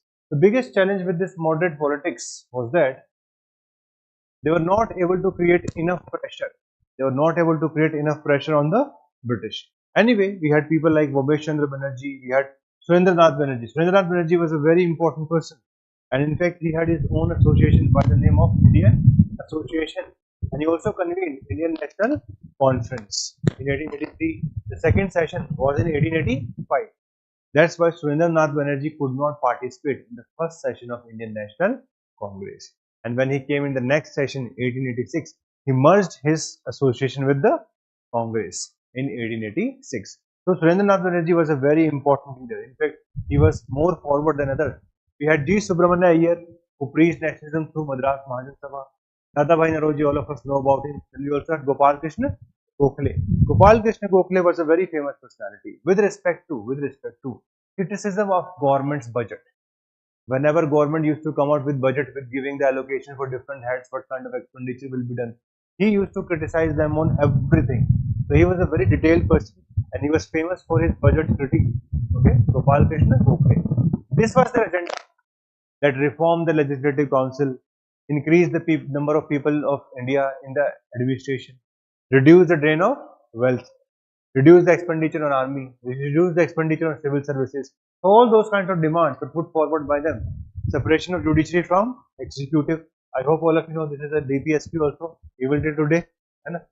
Yes, that is there. Reduction of spending on army, as we discussed, freedom of speech and expression. So moderate level of demands were put forward by them. Okay, they use petitions, resolutions, meetings, pamphlets, memorandum, delegations. But what was the biggest challenge with them? The biggest challenge was that they never tried to create nationalism among masses. They never tried to create this political consciousness among the masses. They thought that uneducated people cannot contribute. That's why their politics was of elite people. It is the politics of elite people. And elite people's politics has one major lacuna. You cannot put pressure on the colonizer with that. They were not able to put pressure. In fact, the biggest failure of their career, it came in 1905, the partition of Bengal. The partition of Bengal the idea was discussed since 1899. The idea was discussed. It took the final shape by 1903. When moderates came to know about it, Bengal is going to be partitioned. They started writing, just like in our mains examination. Mat karo, mat karo. Okay, they started putting these petitions, pamphlets from 1903 onwards. But British did not listen. British were not going to listen. They wanted to divide the nationalism of Bengal. Bengal was the epicenter of Indian nationalism till 1905. In fact, till 1911. In fact, till the time we see the shifting of the capital city from Calcutta to Delhi. So this moderate politics was having some lacunas, like limited audience was there. They believed in gradual change. Plus, they had this British admiration that British are fair people. Okay, and outcomes were some positive things did happen. Like if we see the Council of India Act 1892 was passed, and certain reforms were done. Certain more questions could be asked in the legislative council because of that. But in the long run, they were not a very big achievement.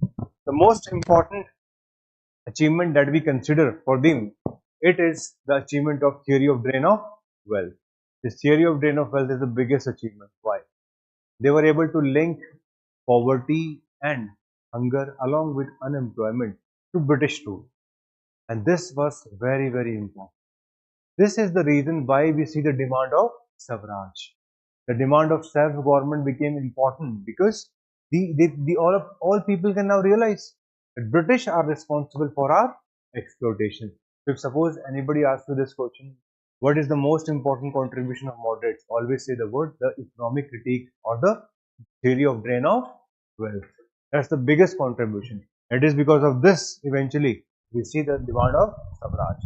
The next category of people will now take forward, it is the extremists. Okay, the extremists, there are multiple factors responsible for their rise. The first factor is the failure of moderates itself. Second is the partition of Bengal. Okay, and third, as all of us can understand, the British economic policies or this theory of economic critique, which was given by the moderate, also led to the demand of Swaraj, and the extremists were very vocal about it. People who came to be denoted as extremists, they were having different methods from the moderates. They believed in passive resistance, they believe in Savdeshi, they believe in boycott. These are the important things which we need to remember. And that's why when Bengal was partitioned in 1905, we see the rise. Once we see the rise of these extremists, can you please see on the board? They had no faith in the British sense of justice. कोई faith नहीं था उसमें. Number two, they believe that political right will have to be fought for. Bal Gangadhar Tilak, the famous line, Swaraj is my birthright and I shall have it. Right? That can be seen. These people were now ready to confront with the Raj. They were not ready to cooperate with the British. Okay? And more importantly, methods used by them were multiple. They were diverse, not cooperating with the government, boycotting school, colleges, promotion of Savdeshi, and promotion of national education. In fact, during the Savdeshi movement, they played a very important role. They believed in self-reliance. These extremists, okay, multiple peoples were there who were responsible for that. Three most important leaders: Lal Lala Lajpat Rai from the region of Punjab, known as Shere Punjab. Okay, we had Bal Gangadhar Tilak. Okay, Maharashtra, the famous title of Lokmanya Tilak. Yes, went to jail multiple times. He was even deported to Mandalay for 6 years in 1908. Again came back and he was responsible for the Home Rule League. We had Bipan Chandra Pal. Okay, an extremist with nationalism. Aurobindo Ghosh, a very famous extremist leader. In fact, he was even linked with revolutionary extremism in Bengal. But in 1908, when he was tried for the Manikala bomb case, after that he left active politics. एकदम से spirituality आ गई. ठीक है? तो overnight he became enlightened and he eventually went to Pondicherry and established this Auroville Foundation. And this Auroville Foundation is continuing even till today. Last to last year, Modi ji went there, so it was in news. Okay, so Auroville Foundation. Anyway, so the biggest catalyst for them, it was the partition of Bengal. Okay, the partition of Bengal was the main reason for the rise. Okay, and why British wanted this partition of Bengal? Can you tell me what was the reason for the partition of Bengal? Yes, Bengali nationalism was rising. They wanted to divide the nationalism. That's point number one. Point number two, they wanted to divide India on the basis of Hindus and Muslims. So religion was to be used to increase this violence, to increase this, reduce the trust in the Indian society. So that's why Bengal was partitioned. But the plan of Lord Curzon was that it will be in British interest, but it turned out to be in the Indian interest. In fact, there are lots of writings on Savdeshi movement. Many people say what was done by this partition of Bengal would not have been done by any other event in India for the next 50 years. If this partition of Bengal would not have been done by Lord Curzon, no national movement would have started over this, and probably the moderates would have continued for the next 20-30 years. So that's why this partition of Bengal, which was to be a masterstroke, turned out to be a lightning event for the whole of India. The people of India learned that the British are not to be trusted. These people will never listen to you, and they are not ours. They are from outside. So that's why eventually it led to the Swadeshi movement. Swadeshi movement continued from 1905 all the way up to 1907. By 1908, it was weakened and it ended. But the most important event which happened during these years is the Surat split. 1907, we have a session at Surat. But in this session, what we have in our parliament, use of shoes for speaking with each other, chappal joote nikal ke. Okay? So that's exactly what happened in 1907. The moderates and extremists, they were fighting. What was the fight all about? The fight was about whether to keep Swadeshi movement only in Bengal or to take it to the rest of the part of India. Extremists wanted in the whole of India, moderate wanted only in the region of Bengal. And this became the biggest issue. And that's why they fought over the presidentship. The moderates came out on top because they were numerically superior. The extremists lost. The extremists were expelled from the Congress. It's not their form of politics. Their form of politics was basic सरकार के सामने हाथ जोड़ के खड़े रहना, ठीक है, petition politics, while what was being done by the extremists was difficult for them to accept.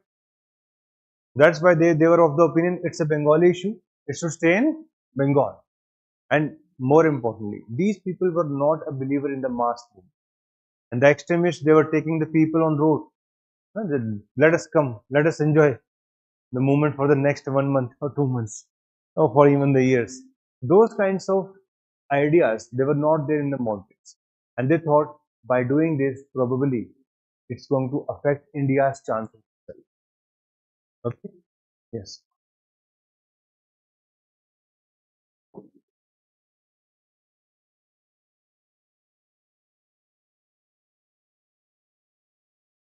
British Raj.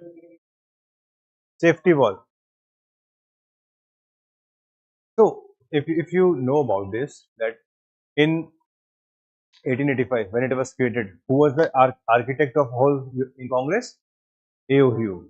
Now A.O. Hume, his biography was written by a person by the name of William Wedderburn. William Wedderburn, he was twice president of Indian National Congress. So he wrote this biography of A.O. Hume. In this, he wrote that Congress was created by A.O. Hume for only one purpose. And what was that purpose? To use Congress to continue the British rule in India. So it was to be used as a safety wall. But this is not true.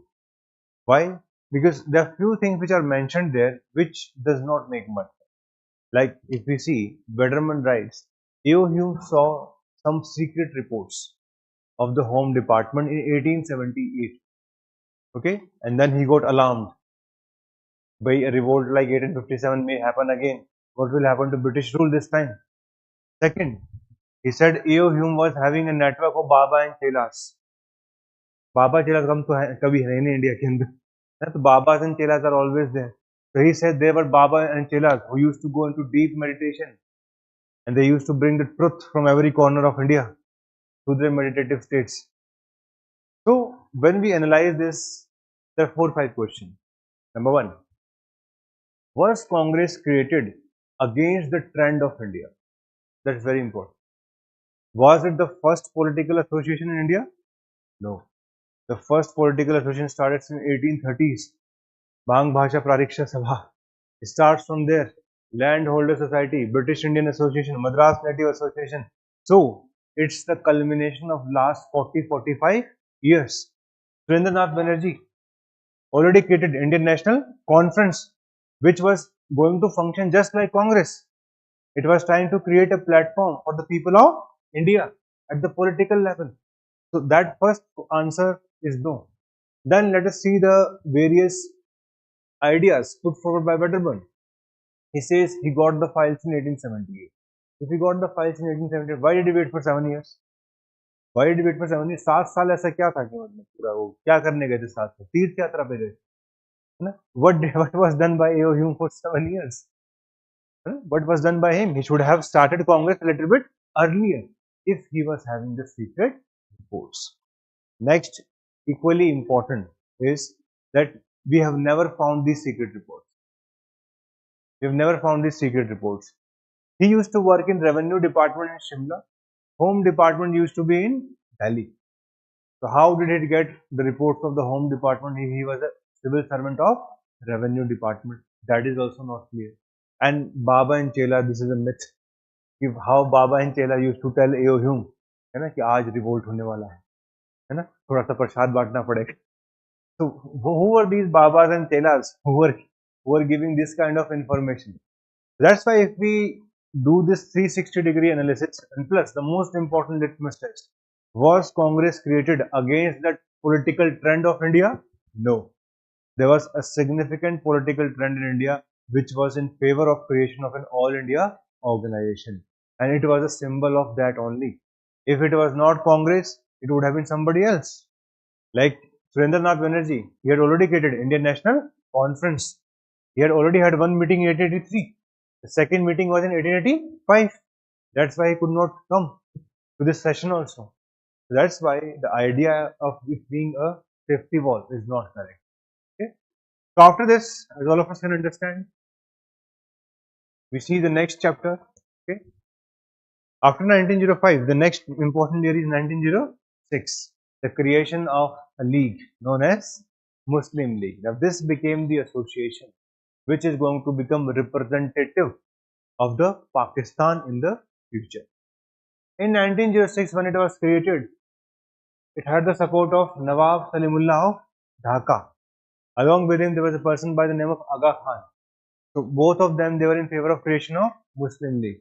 In fact, there used to be a educational conference. Okay, this educational conference was initially created by Sir Syed Ahmad Khan, and one of the meeting of the educational conference led to the creation of Muslim League. When it was founded in 1906, Jinnah was not its member. Jinnah was not its member. In fact, Jinnah became a member of Congress in 1904. Jinnah was a member of Congress in 1904. He became a member of Muslim League in 1913. Around 1913. So it is not like that. The creation of Muslim League led to automatic creation of Pakistan. There are lots of things to be discussed which we'll do in depth later on. But this is how Muslim League was created. Okay. In between this time, okay, from 1907 when we have Surat till 1916, there is no major political activity in India. This is the phase in which we have revolutionaries. Revolutionaries are very active during this phase. Like we see that in Bengal, revolutionaries are active. In Maharashtra, we have this Abhinav Bharat led by Savarkar brothers. Okay, we have this famous Gadar party. Okay, the people from the region of Punjab, they were living in America, San Francisco. We see this. Lala Hardayal was the organizer. They came to India in 1915. First World War started in 1914. They thought British would be busy in fighting the World War. Let us create a revolution. But they did not know that the British had enough bandobast for them. So in Feb 1915, when they thought about creating this revolution, it could not happen and it became a big challenge. And in fact, because of this, eventually the Gadar movement could not succeed. In 1916, the Lucknow Pact was signed, okay, which eventually led to the acceptance of the system of separate electorate, and more importantly, it also led to unity among the moderates and extremists. And the work was eventually done by Annie Besant as well as the work was done by Bal Gangadhar Tilak. Both of them, they played a very important role in the entry of extremists into the fold of the moderates. Next movement is Home Rule movement. The Home Rule movement, as all of you know, it was during the First World War. The only objective was to tell British that we want self-government. The objective was not something new. First time Swaraj was demanded in 1906. Dada Bhai Naroji was the president. Yes. Difference काफी सारा है. Like when we talk about this Swaraj, it's a very ambiguous word. It's a very ambiguous word. Like even Bal Gangadhar Tilak and Aurobindo Ghosh were not having similar idea with respect to Swaraj. So it's very difficult for me to say what is real Swaraj. Like for Bal Gangadhar Tilak, it was like self-government under the British rule. But Aurobindo Ghosh, he used to say complete political separation from Britain. So इन दोनों के ideas में match नहीं कर रहा. For Gandhiji, Swaraj was giving the people what is due. It was never clarified. In the Karachi session in 1931, they clarified what is the meaning of Swaraj, where they give a detailed plan, economic policy, fundamental rights, etc., etc. So the word Swaraj has so many connotations. Purna Swaraj is very clear, complete independence. So that came in 1929. And dominion status again, it's very similar to that of Swaraj, where it's about self-government, but under the external policy will be, or the foreign policy will be under the control of the British. That's how they used to function. Okay, that's how they used to function. Anyway, the Home Rule League continued. Two people were responsible. One was Sunny Besant, second was Tilak. And they continued for 1 to 2 years. The agenda was only one. In fact, British put Annie Besant under house arrest. Okay, and finally she was released from the house arrest 1917. The famous Montague Declaration came. Okay, the famous Montague Declaration came, and as per this Montague Declaration, one thing was decided that we are going to have self-government in the future. But British would decide when that is going to happen. During this phase, as we have discussed, revolutionary movement were very prominent. Like in Bengal, we had Anushiryan Samiti and Yugankar. Maharashtra, we had Abhinav Bharat. Madras Presidency, we had this Bharat Mata Association. Punjab, we had Secret Society. London, we had Shyamji Krishna Verma है ना, India house इन्होंने create किया था, right. We had USA, we had the Ghadar party. So revolutionaries played a very important role in India's freedom struggle. Whenever there used to be a lull in the political activity, there used to be a good participation of these revolutionaries. That used to happen effectively during that time. Okay. Then comes the next phase. The next phase is very clear. Next phase is going to be under the leadership of Gandhiji. Let me tell you the story very quickly. Okay, about Gandhiji. Gandhiji, he was born in a very rich family. Okay, he was not a fakir, the kind of pictures that you know. Okay, so he was from a very rich family, from a Gujarati wealthy family, and he had the luxury of studying in London. Okay, so he became a lawyer there, and then for solving the legal case, he went to South Africa. He didn't went to South Africa with the objective of eradicating racism from the planet Earth. He went there for a purpose. There was a person by the name of Abdullah. Abdullah ji, he was a family friend. He was having a land dispute with his brother, and to solve that, he went there in 1893. But when he landed there, he realized one very important thing, that there is too much racism. He was a wealthy person, took the first class ticket. He was thrown out because in the first class only the white people were allowed. For a rich people to accept insult is very difficult. And being from a princely family, being from a family which is very rich, he eventually made it his motto that I'm going to do something for this. From 1894 onwards, once he settled the dispute of his client, Mr. Abdullah, which he won, by the way.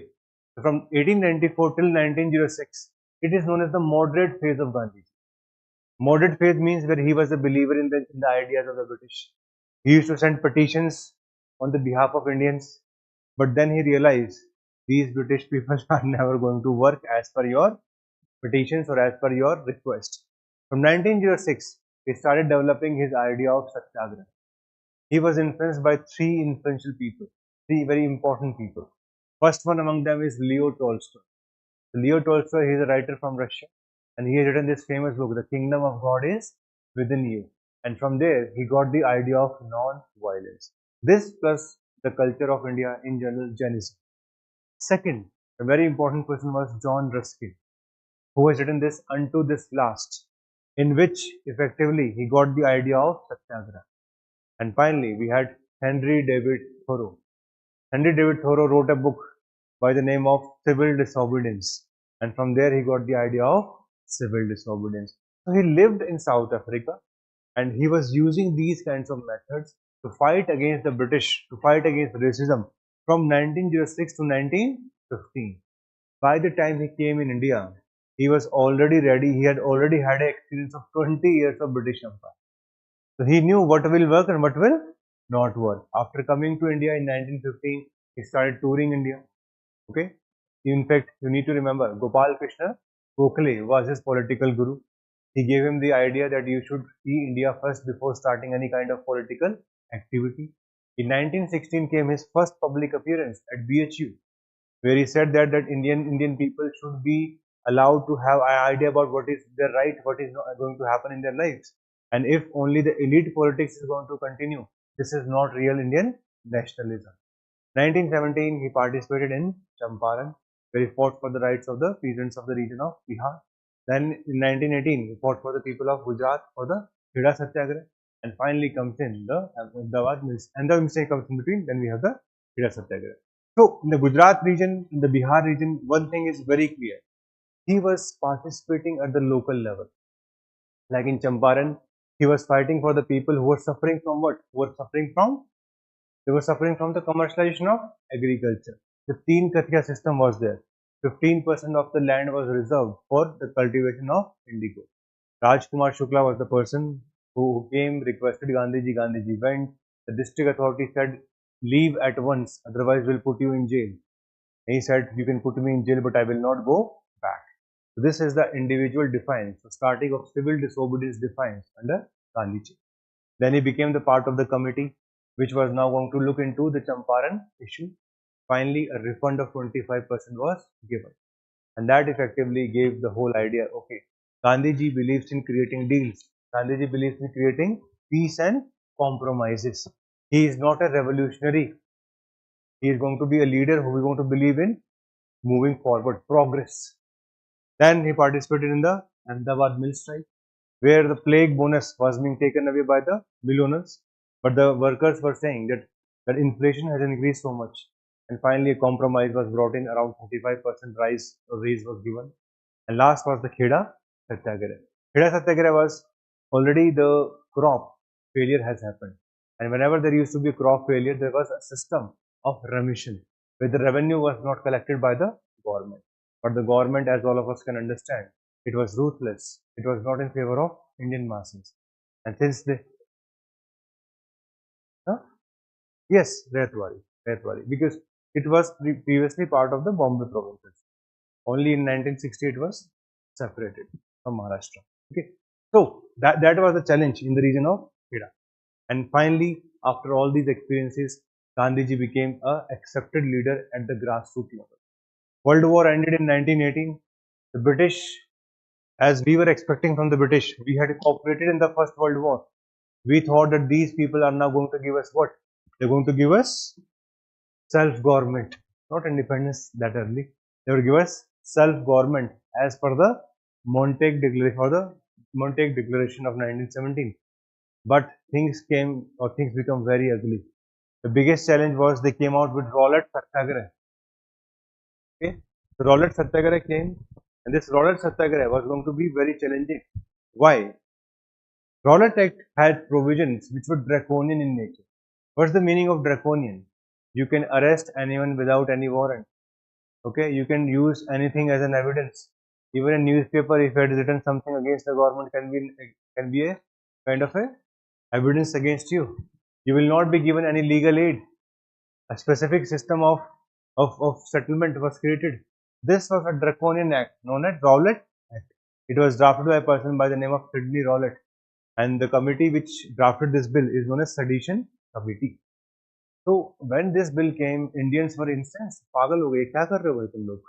है ना? World War has ended, and we were expecting self-government, and you are giving us Rowlatt Act. Why you are giving us this gift so early? Along with this, they also passed Government of India Act 1919. So this is the policy of carrot and stick, which British were always a believer in. But Indians were unhappy with it. Gandhiji said, we will start a Rowlatt Satyagraha. We started Satyagraha against this act.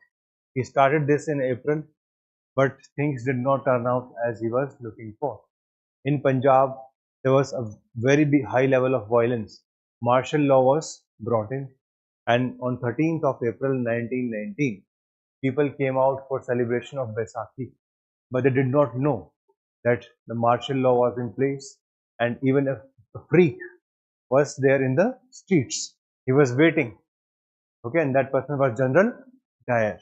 The General Dyer, he surrounded the area where the people were celebrating Baisakhi, and this park was turned into the Jallianwala Bagh massacre, and many people they died in this. And this was again a symbol of what British really were. It gave us the idea that these people will never be compassionate. They will never consider us as part of themselves.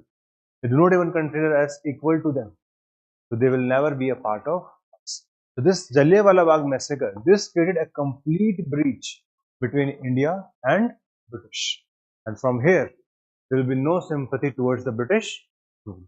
And the person who is going to lead this crusade, his name is Gandhiji. So Gandhiji will continue with many movements. All of you need to. So let me explain quickly. The first movement is going to be the non-cooperation movement. The non-cooperation movement, as all of us can understand, it was started against the Rowlatt Act. It was started against the Punjab wrongs of the Jallianwala Bagh massacre. And there was a committee by the name of Hunter Committee. This Hunter Committee has given a report in which they gave no penal action to General Dyer. So because of all these factors, non-cooperation movement started in 1920. Side by side, there was one more movement, Khilafat movement. This Khilafat movement was led by Ali brothers. Gandhiji also became the leader of this All India Khilafat Committee. And this Khilafat Committee was against the provisions of this Treaty of Sevres. This Treaty of Sevres was imposed upon Ottoman Empire. And that's why the people around the globe, the Muslims, they were against this treaty. That's why it was known as Khilafat movement. So both these movements got merged and effectively they continued from 1920 till 1922. All of you know what happens in 1922, the Chori Chora event, and many people the rounds were shot by the police. Many people died. The people became violent naturally, the outrage, and they burned the police station. 22 policemen they died in the process. And this year in prelims they asked who defended the people who were effectively taken to jail in the Chori Chora event, right? So it was Madan Mohan Malviya. So he was someone who had given up the legal practice. He came out of the retirement to ensure that these people, many of them who were innocent, who were given the death sentence, they should be freed from the clutches of the British rule. So 1922 Chori Chora event, Gandhiji suspend non-cooperation movement. 22 to 27, 1927, there is no major political activity in India. In fact, at the end of 1922, a party was created, Congress Swarajist Party, which participated in election, but the contribution remained on the meager side. It was not something which was going to put a major pressure on the British rule. 1927 is very, very important. The creation or the formation of Simon Commission. Simon Commission was created to overview the Act of 1919. Not even a single person was from India, and that led to a fury among Indians that these British, they are not just racist. Okay, they don't even consider us as humans who can look after their own government, who can give ideas what should going to work, what is not going to work. This led to again a unity between Hindus and Muslims. Muslim League, Congress, they were on the same page. Demonstrations were held across India. And finally, a challenge was thrown by the Secretary of State to India. His name was Lord Birkenhead. Lord Birkenhead said, if you people are so united, create one constitution and show it to me. I will accept it. Indians took it literally. We formed the Nehru Committee. Okay, okay, let us create. The Nehru Committee was created. They formed this mini constitution, which was now given to the British for acceptance. British did not accept, and that's why after a lot of deliberation, we gave British 1 year in 1928 that either you accept it or our goal is going to become Purn Swaraj. So Purn Swaraj or complete independence is going to become our goal by the next year. The British did not care. In 1929, we made our goal complete independence in the Lahore session. We even celebrated our first Independence Day on 26th of January 1930. We were so optimistic in life. कि तुम क्या फर्क पड़ता, हम तो आजाद हैं, दिल में आजाद, ठीक है ना, बाद में देखेंगे सारी चीजें. So by 1930, things were relatively now again looking on the level of confrontation. In 1930, eventually the next event happens. Gandhiji now is given the command to start a mass movement, and that is what is going to happen. But before starting a mass movement, Gandhiji gave his 11 demands. He said, if British will accept my 11 demands, I will not start a mass movement. British did not budge. Finally, he went to Dandi, as all of you know. He started this march on 12th of March. Okay, and from Sabarmati Ashram, he went all the way up to Dandi, a coastal village, and there he broke the salt law on 6th of April 1930. This was the official beginning of civil disobedience movement. This movement continued for next 7-8 months, but it was stopped in 1931 with the signing of Gandhi-Irwin Pact. But this Gandhi-Irwin Pact is often criticized because the one demand which was put forward by Gandhiji, it was not accepted by the British. The commutation of the death sentence of Bhagat Singh and his comrades. Okay, that's a big sticking point. Round table conference were now brought in by the British to review the report of Simon Commission. So that's why after signing this pact, Gandhiji went to London. He went there and he thought that he is the representative of whole of India. गलत फहमी थी उनको.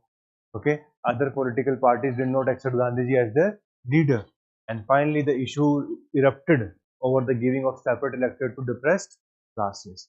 And he said, no, this is not going to happen. Some time was given by the British people, effectively Ramsay MacDonald. He said, if you can create a solution, then we will not do anything. But if no solution will come, then we will give our communal award. Communal award was given in 1932.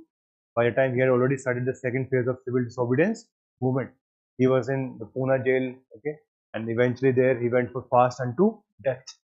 And finally, at that point of time, again negotiations were started, and B.R. Ambedkar plus Madan Mohan Malviya, and this Pune Pact was created. And as per this Pune Pact, instead of separate electorate, reservation was given to the depressed classes, which eventually came to be known as scheduled castes. Okay. Now the next phase of the struggle is going to begin from 1939. 1934 civil disobedience movement was finally withdrawn. 1935 the act came. Elections were held in 1936-37, and after the elections of 1936-37, eventually Congress formed ministries. These ministries worked for more than 2 years, from 1937 to 1939. It is known as the 28-month rule of Congress ministries. Finally, in 1939, Congress ministries resigned over the issue that India was made a party to Second World War before asking them, and that created another issue. And from 1939 onwards, we see another phase of India's freedom struggle, which will culminate in 1947. This was the time where the Muslim League was also becoming stronger. In 1938, they created Pirpur Committee. This Pirpur Committee used to create propaganda, and this propaganda was utilized to create division between the Hindus and Muslims. 1939, when they resigned Congress ministry, they celebrated as a day of deliverance. 1940, the British came out with the offer of August offer, it is known as. It was rejected. The British, during the same time, the Muslim League asked for Pakistan for the first time. In 1940, the Lahore Resolution. 1940 to 1941, Gandhiji said, we will not start a mass movement because the British are fighting against Hitler and they need help. We will not do active help because they are not in our interest, but at least we will not get nuisance for them. So 1940 to 1941, Gandhiji continued individual satyagraha. Two satyagrahi were accepted. One was Acharya Vinoba Bhave. The second was Jawaharlal Nehru himself. And it eventually also ended by December 1941. December 1941, Japan entered the Second World War. It captured Southeast Asia. It was on the verge of coming to. In 1942, we got the Cripps mission. Again, everything which was given by the Cripps mission, it was after the war. So Gandhiji said, it's a post-dated check. We don't want it. Okay, and we were looking for defense of India in our own hand, which was not given. Finally, in August 1942, Gandhiji started what is known as the August Kranti or August Revolution. In other words, the Quit India movement. On the very first day, Gandhiji was arrested along with all the major leaders of Congress Working Committee. And finally, the movement, Quit India movement, continued from 1942 to 1944 largely. And by 1944, it ended. Okay, Gandhiji, he came out of jail on health grounds. By 1945, the British were now aware that they are going to win the war. So one conference was held by Lord Wavell, who was the Governor General. This Wavell conference ensured that both Congress and the Muslim League will be given representation, equal representation.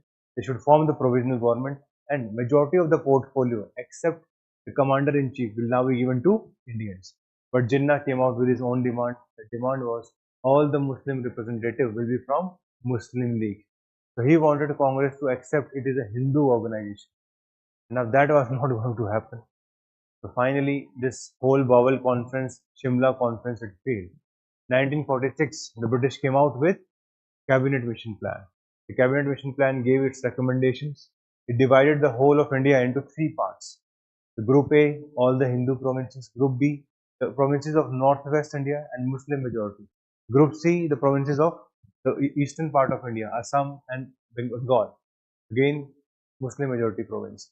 So Jinnah was happy that they have accepted our Pakistan, even though not explicitly, but at least implicitly. Grouping to at least Pakistan ke saath. So he was happy. The Muslim League accepted the Cabinet Mission Plan on 6th of June 1946. Congress only accepted the part of Constituent Assembly on 24th of June. And then comes the interview of Jawaharlal Nehru. Jawaharlal Nehru gives an interview in July that we are not accepting this part of these groupings. Probably the groupings are not mandatory. Now this was not going to end well. This incited Jinnah, and Jinnah rejected the cabinet mission plan, and then he went for direct action day. And after direct action day, which was announced on 16th of August 1946, communal riots broke out in Calcutta. In October, the communal riots broke out in Noakhali. Then they joined the provisional government. They led the policy of non-cooperation in the whole of the part of the national or the interim government. Then they left the interim government also later on. So this was a very precarious situation which was continuing. And as a result of this, finally, we see the entry of Mountbatten. Mountbatten was a person from Navy, and this person was not going to listen to anyone. And he was a person who was in his own style from the beginning. He put pressure on both Congress as well as Muslim League. He had around more than 130 rounds of talk in the first 45 days. 133. यानी बैठो चुपचाप बताओ क्या चाहिए, ठीक है ना? You are going to have a final offer from me today if you tell me what is your demand. Now you will also take interest. So he was a person with good negotiation skills. Finally, he met with Jawaharlal Nehru and said, I'm going to help you in retaining maximum India if you accept some demands of. And finally, this is how the Mountbatten plan was created. Minimum part was given to Pakistan, maximum part was retained for Indian Union. Integration of princely states also was one area where he helped us. Mountbatten plan was going to come on 3rd of June 1947. Everything was accepted. The bill was passed in July in the British Parliament. It got the royal accent also by 18th of July. And as per this act, India and Pakistan were to become independent on 14th and 15th of August. 14 for Pakistan, 15 for India. And that's how we became independent in 1947. But this is the broad story. Okay, it's not that easy with respect to optional. We have to discuss each and every issue in detail. We have to go into the depths. We have to identify the positive as well as the negatives of each and every event. We have to see all these policy in detail. That is what we're going to do in the later part. Okay. From tomorrow we'll start with world history. Tomorrow and day after tomorrow we'll deal broadly the topics starting from scientific revolution, and day after tomorrow we'll broadly talk about the world wars and the Cold War. Okay. So I will give you a broad overview. What are the topics of the world history tomorrow and day after tomorrow. On Saturday we will have the strategy session, and as soon as Monday we want to begin with our classes with respect to ancient India. Okay. That's it for today, and we'll meet tomorrow. Yes. Mercantilism means, look, all these companies, like if you see British, French, all of them, they were pursuing the policy of mercantilism, meaning go to these countries, gain political power. Like when British came to India, they were just traders, but after the Carnatic War, they gained political power in South India. Similarly, after 1757, the Battle of Plassey, they gained political power in Bengal. Now, after getting the political power, they started using the political power for profit. Now, this is what is known as mercantilism, use of political power for the accumulation of wealth. This is mercantilism. So, political power capture karte the for the sake of. Any other question? Yes, communal violence was largely of very high level after the direct action day. But communal riots did broke out in India multiple times. In general, we do not focus too much on that part of the history because again it becomes divisive in nature. But it was there because Starting from 1937, we see lots of initiative taken by Muslim League to create this divide, to create its own brand of politics. They lost in 1937 badly. आपको पता है what happened in 1937? Congress won in 7 out of 11 provinces. Muslim League lost badly. Jinnah went to Jawaharlal Nehru with sweets to congratulate him. He let us make government together. Jawaharlal Nehru said, I will accept your sweet, not your offer. This hurt the ego of Muhammad Ali Jinnah. Two people used to hurt the ego of Jinnah. One is Mahatma Gandhi and second is Jawaharlal Nehru. Jinnah, he hated Gandhiji. Reason being, Jinnah was older in Congress than Gandhiji. 1904, as I've told you. And in 1920, once Gandhi came and his brand of politics, since he was a lawyer, naturally Jinnah was not going to go for this confrontational kind of politics. So he left once Gandhiji became the leader of this whole Congress from 1919-1920 onwards. He wanted a center stage just like Gandhiji. He wanted to be considered as the person responsible for fighting against the British rule. But he was not getting that kind of uh, appreciation within Congress. That's why, to prove himself, he eventually tilted towards Muslim League. So that's a very cynical kind of an event. 1937. Congress also did some mistakes. Why we got partition? If Congress would not have done those mistakes, probably we would not have been partitioned. Like 1937 election. What would have happened if they would have shared some power? Today we talk about federalism, federalism. In those days when they won, no federalism. Okay. Even though we can say that they could have, but probably their brand of politics did not match. But Congress did not know this power sharing which Jinnah was asking for. If that is not going to happen, what is going to happen next? The next phase from 37 to 47. In 1946, when the elections came, more than 87% of the votes of Muslim they were won by that Muslim League. It completely changed itself in 10 years. Completely changed. 10 साल के अंदर ऐसा कभी कभार ही होता है कि you dominate election like that and all the reserved Muslims, majority of them were won by them. जैसे हमारे आम आदमी पार्टी थी ना 10 साल के अंदर कहाँ सीट पहुंच गई है ना, dominance of 90%. It does not happen that easily.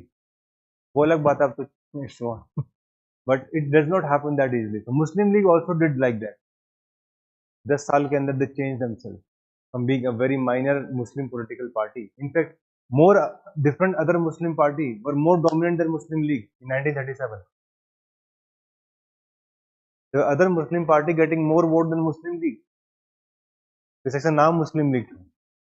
Still, it was not getting the votes in 1936. But this was going to all change by 1946. And once, in fact, I often consider, this is my assessment, Congress should not have resigned in 1939. They were part of the government.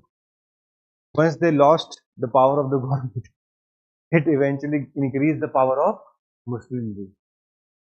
When you're part of the government, naturally you can do anything. When you're out, you're just again an agitator.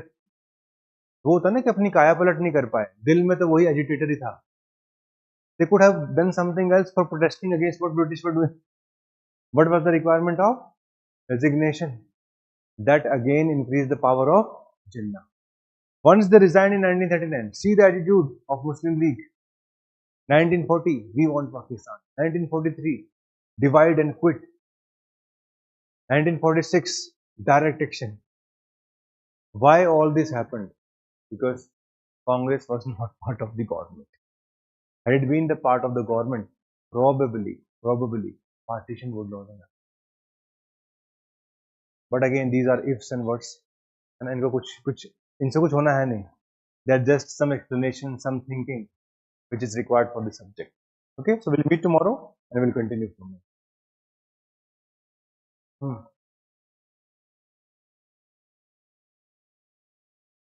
Hmm. Hmm. Hmm.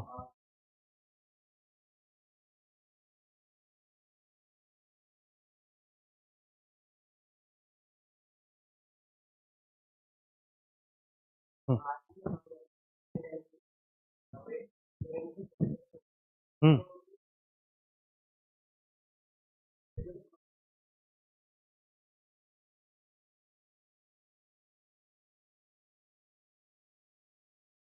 तो यार brain drain का सोचो, brain drain क्यों होता है? तो बस वही करना है। That's the only thing which is required. Like suppose if this startup movement is going on in India, many people are leaving their jobs in US and they're coming back to India because there's an opportunity to create startup. But the problem is, like suppose I was reading this case study from Bihar. One person was very enthusiastic and he wanted to create a semiconductor startup. He came, he came to Bihar, invested his 2 3 years, could not even get basic licenses which are required for starting an industry. Fed up with this, he wrote an article why you should not come back to India and you should stay in US. So in India, the biggest issue is bureaucracy. The biggest hurdle is the way we govern us. उसको change करना पड़ेगा. Education standards improve करने पड़ेंगे.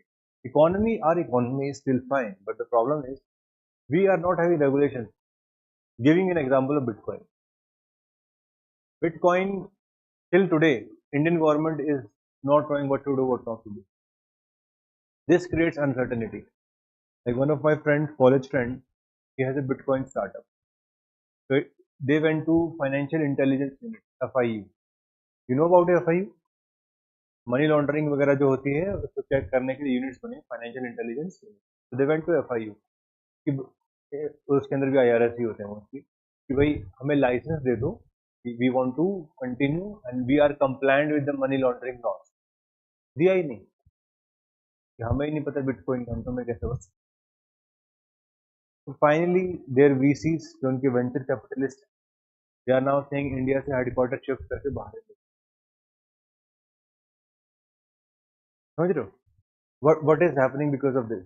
Some people want to create startup in India, but regulations are not there, and they are afraid the money invested by the investor, it can become zero at any point of time. कल को आके वो बोल दे कि नहीं बंद करो इसको. So all what will these people do? They have invested their 4 5 years in that startup, so it is like a baby for them. For founders, the companies are like babies. बच्चे की तरह होता है, उसको पालना होता है बचपन से लेकर, जो बड़ा होता है then it eventually becomes huge, billions of dollars of valuation. तो अब वो बाहर शिफ्ट हो रहे हैं. तो जो तुम्हारा आंसर है ना वो यही है, रेगुलेशंस ठीक करो, रिसोर्सेज इस तरीके से क्रिएट करो कि एजुकेशन, हेल्थ, वेल्थ, ये सारी फैसिलिटी अच्छी हो जाए, कम से कम हवा अच्छी कर लो. ठीक है ना? मतलब बेसिक बेसिक चीजें चाहिए यार. अब हम ये तो मांग नहीं रहे कि नहीं यार सबको एक एक बॉडी होगी तब हम ये मिलेंगे. किसी के भी पर्सपेक्टिव से आप देख लो ना, as a engineer what is the lacking, what is the challenge? You go to colleges, वो AI में सिर्फ AI की डेफिनेशन बढ़ाते हैं, है ना? मतलब आप में से है इंजीनियर कोई? आप यू हैव बीन इंजीनियरिंग, है ना? मैंने भी की हुई है. मेरे टाइम भी 2013 में यही बोला था, व्हाट इज AI. और मुझे पता आज भी मेरे कॉलेज में यही चल रहा होगा, what is AI, how AI has gone forward. बस ये बता के छोड़ दिया. कोई बच्चा वहां पे होता है जिसको पता होता है कि AI क्या किस तरीके से काम करेगा? No idea. Can be compete with Sam Altman? कर सकते हैं हम compete US के साथ? कर सकते हैं हम किसी के साथ compete? नहीं कर पाएंगे यार, पॉसिबल ही नहीं है ना. You know, he came to India and he said, you can try to create a rival of ChatGPT, but you will not be able to come close to it. सारे newspaper में अगले दिन बोला arrogant arrogant arrogant. उससे next day बाकी लोगों ने justify किया वो सही है. हाँ, क्या चैलेंज? कुछ नहीं अडॉप्ट किया, वो गाड़ी बनाने में बिजी, वो थार बेचने में बिजी है, किसी ने कुछ कर दिया थार दे दो.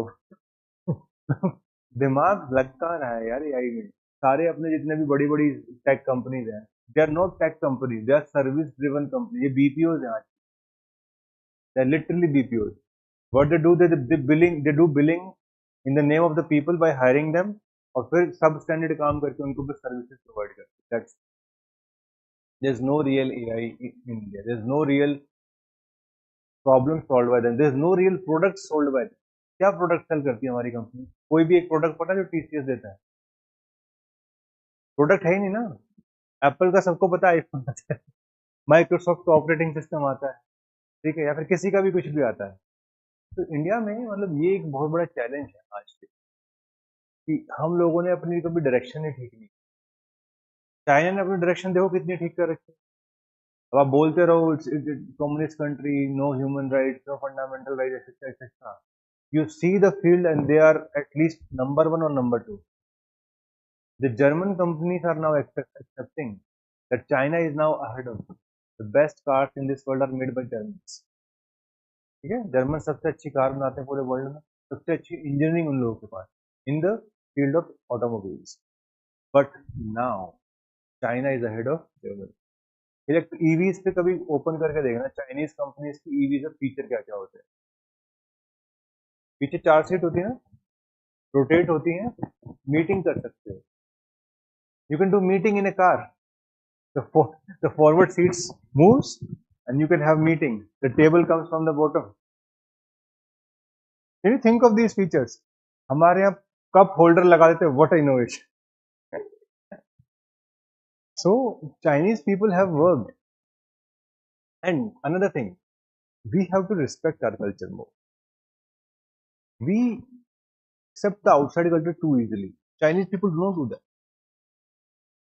Do you have seen Chinese people? Do you have seen Korean people criticizing themselves? They will never criticize themselves. They have this pride in their culture. So Indian people need to take this pride in their culture and side by side everything else. And the politicians, the governance, it needs to change. बहुत सारे लिए हैं यार, क्या नहीं लिया? They have invested everywhere, in each and every field. कोई भी ऐसा फील्ड नहीं जहां उन्होंने इन्वेस्टमेंट नहीं किया। आप सोचो ना, एआई में they are able to shake, they are able to shake ChatGPT just like that, DeepSeek के साथ में। और ये सबसे बड़ा कंपटीशन तो यही है ना। What is the competition of today? आज के सबसे बड़े अच्छे 8-10 कंपनीज बताओ, उनके राइवल चाइना में है कि नहीं? We have Tesla, EVs, and we have rivals in here. जो कौन सा BYD करके, BYD ना, but many people were telling me BYD is famous, but it's not the best engineering company in among the Chinese companies. There are other companies which are making better cars than BYD, but people know about BYD. They are in EV, they are in spacecraft, they are in AI. What is left? Nothing.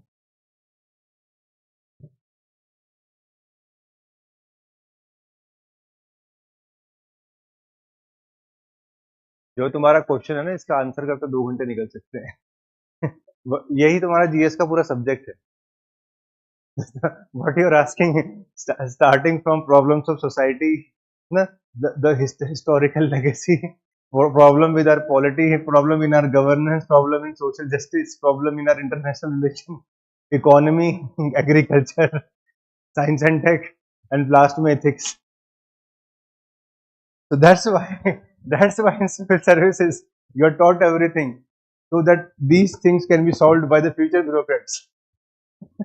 So what you're asking for is your syllabus, and that's what you have to study in foundation course. Anyway, we'll meet tomorrow, okay? Because बेचारे तब से bag पकड़ के बैठे हैं। चलिए, that's it for today. We'll meet tomorrow. ठीक है? Thank you.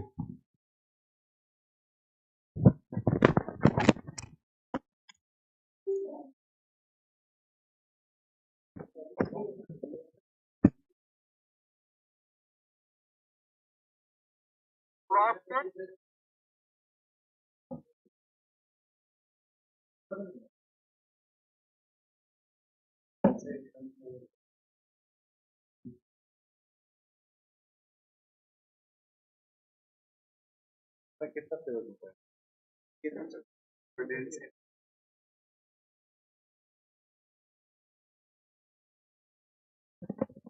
Anyways, आगे बढ़ते हैं। अब we are live on YouTube.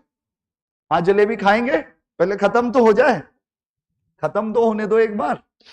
चलो, तो सिलेबस ऑफ सोशलॉजी पेपर 2 जब हम डिस्कस कर रहे थे, उसमें we discussed 3 things, core 3 things होंगे।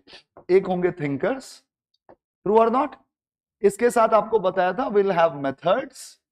अच्छा, और कल का क्लास लाइव नहीं गया था। जो लोग लाइव देख रहे हैं, कल का क्लास में कुछ प्रॉब्लम हो गया था यूट्यूब टीम का, तभी बैच खुला था, तो वो लाइव हो जाएगा आज रात में। लाइव एज इन क्या होगा वो? अपलोड हो जाएगा, yes, technical terms, thinkers, methods, ये चीजें, और जो हिस्ट्री है, जो हिस्ट्री ऑफ इंडियन सोशियोलॉजी है, ये 3 पार्ट हम डिस्कस कर चुके थे। This constitutes the part 1 of the topic, जो कि पेपर 1 में बहुत फैला हुआ है, बट पेपर 2 में छोटा है, 1 चैप्टर 2 चैप्टर में हो जाता है। रीजन भी कि ऑलमोस्ट सेम चीज हम वहां पढ़ चुके हैं, तो इंडियन स्पेसिफिक थिंकर्स पढ़ेंगे, मेथड्स जो पेपर 1 में है वही यहां है, 1-2 मेथड ऐड होगा, जिसमें एक क्या बताया था कल, इंडियन सोसाइटी के लिए एक स्पेशल मेथड जो यूज किया गया था, ग्राउंड लेवल पे क्या बोला था उसको, ग्राउंड लेवल, ठीक, field work, very good, village studies, field work, कौन बोला, पान लिखते जाना अभी से लास्ट कोर्स तक। पान को तुम बाद में मोनेटाइज कर सकते हो अगर गलत चीजें नहीं खाते हो तो। इतना पान हुआ 11 पान, तो 11 पान 10 रुपए लगा के 110, हाँ 30 का मिलता है, मैं अपने घर वाला रेट दूंगा भाई। चलो ठीक है, तो क्या बोल रहा था ये इस पे ध्यान दे लो। पान एक स्पेशल मेथड इंडियन सोसाइटी को पढ़ने के लिए जो यूज किया जा रहा था वो है फील्ड वर्क भी बोल सकते हो, ग्राउंड रिसर्च भी बोल सकते हो, बट जो जनरली यूज टर्म है उसको बोलते हैं विलेज स्टडीज। गांव में जाओ, गांव की सोसाइटी को पढ़ो, देखो वहां क्या चीजें हो रही हैं, और वो चीजों को आप रिकॉर्ड करो, जिससे कि विलेज सोसाइटी को आप समझ सको, कास्ट को समझ सको, रिलीजन को समझ सको, है कि नहीं। एक दिन आपको क्या बताया था, कास्ट कहां, क्या बताया था, agriculture produces caste, industry produces class, labour, अच्छा आप उस दिन नहीं आए थे, हाँ क्लास बताया था। तो अगर मेरे को कास्ट को उसके प्रिस्टीन फॉर्म में देखना है, जैसे मान लो गंगा नदी है, तो मेरे को एक्चुअली देखना है कि गंगा में जो पानी है वो कैसा पानी है, तो हमको कहां जाना पड़ेगा,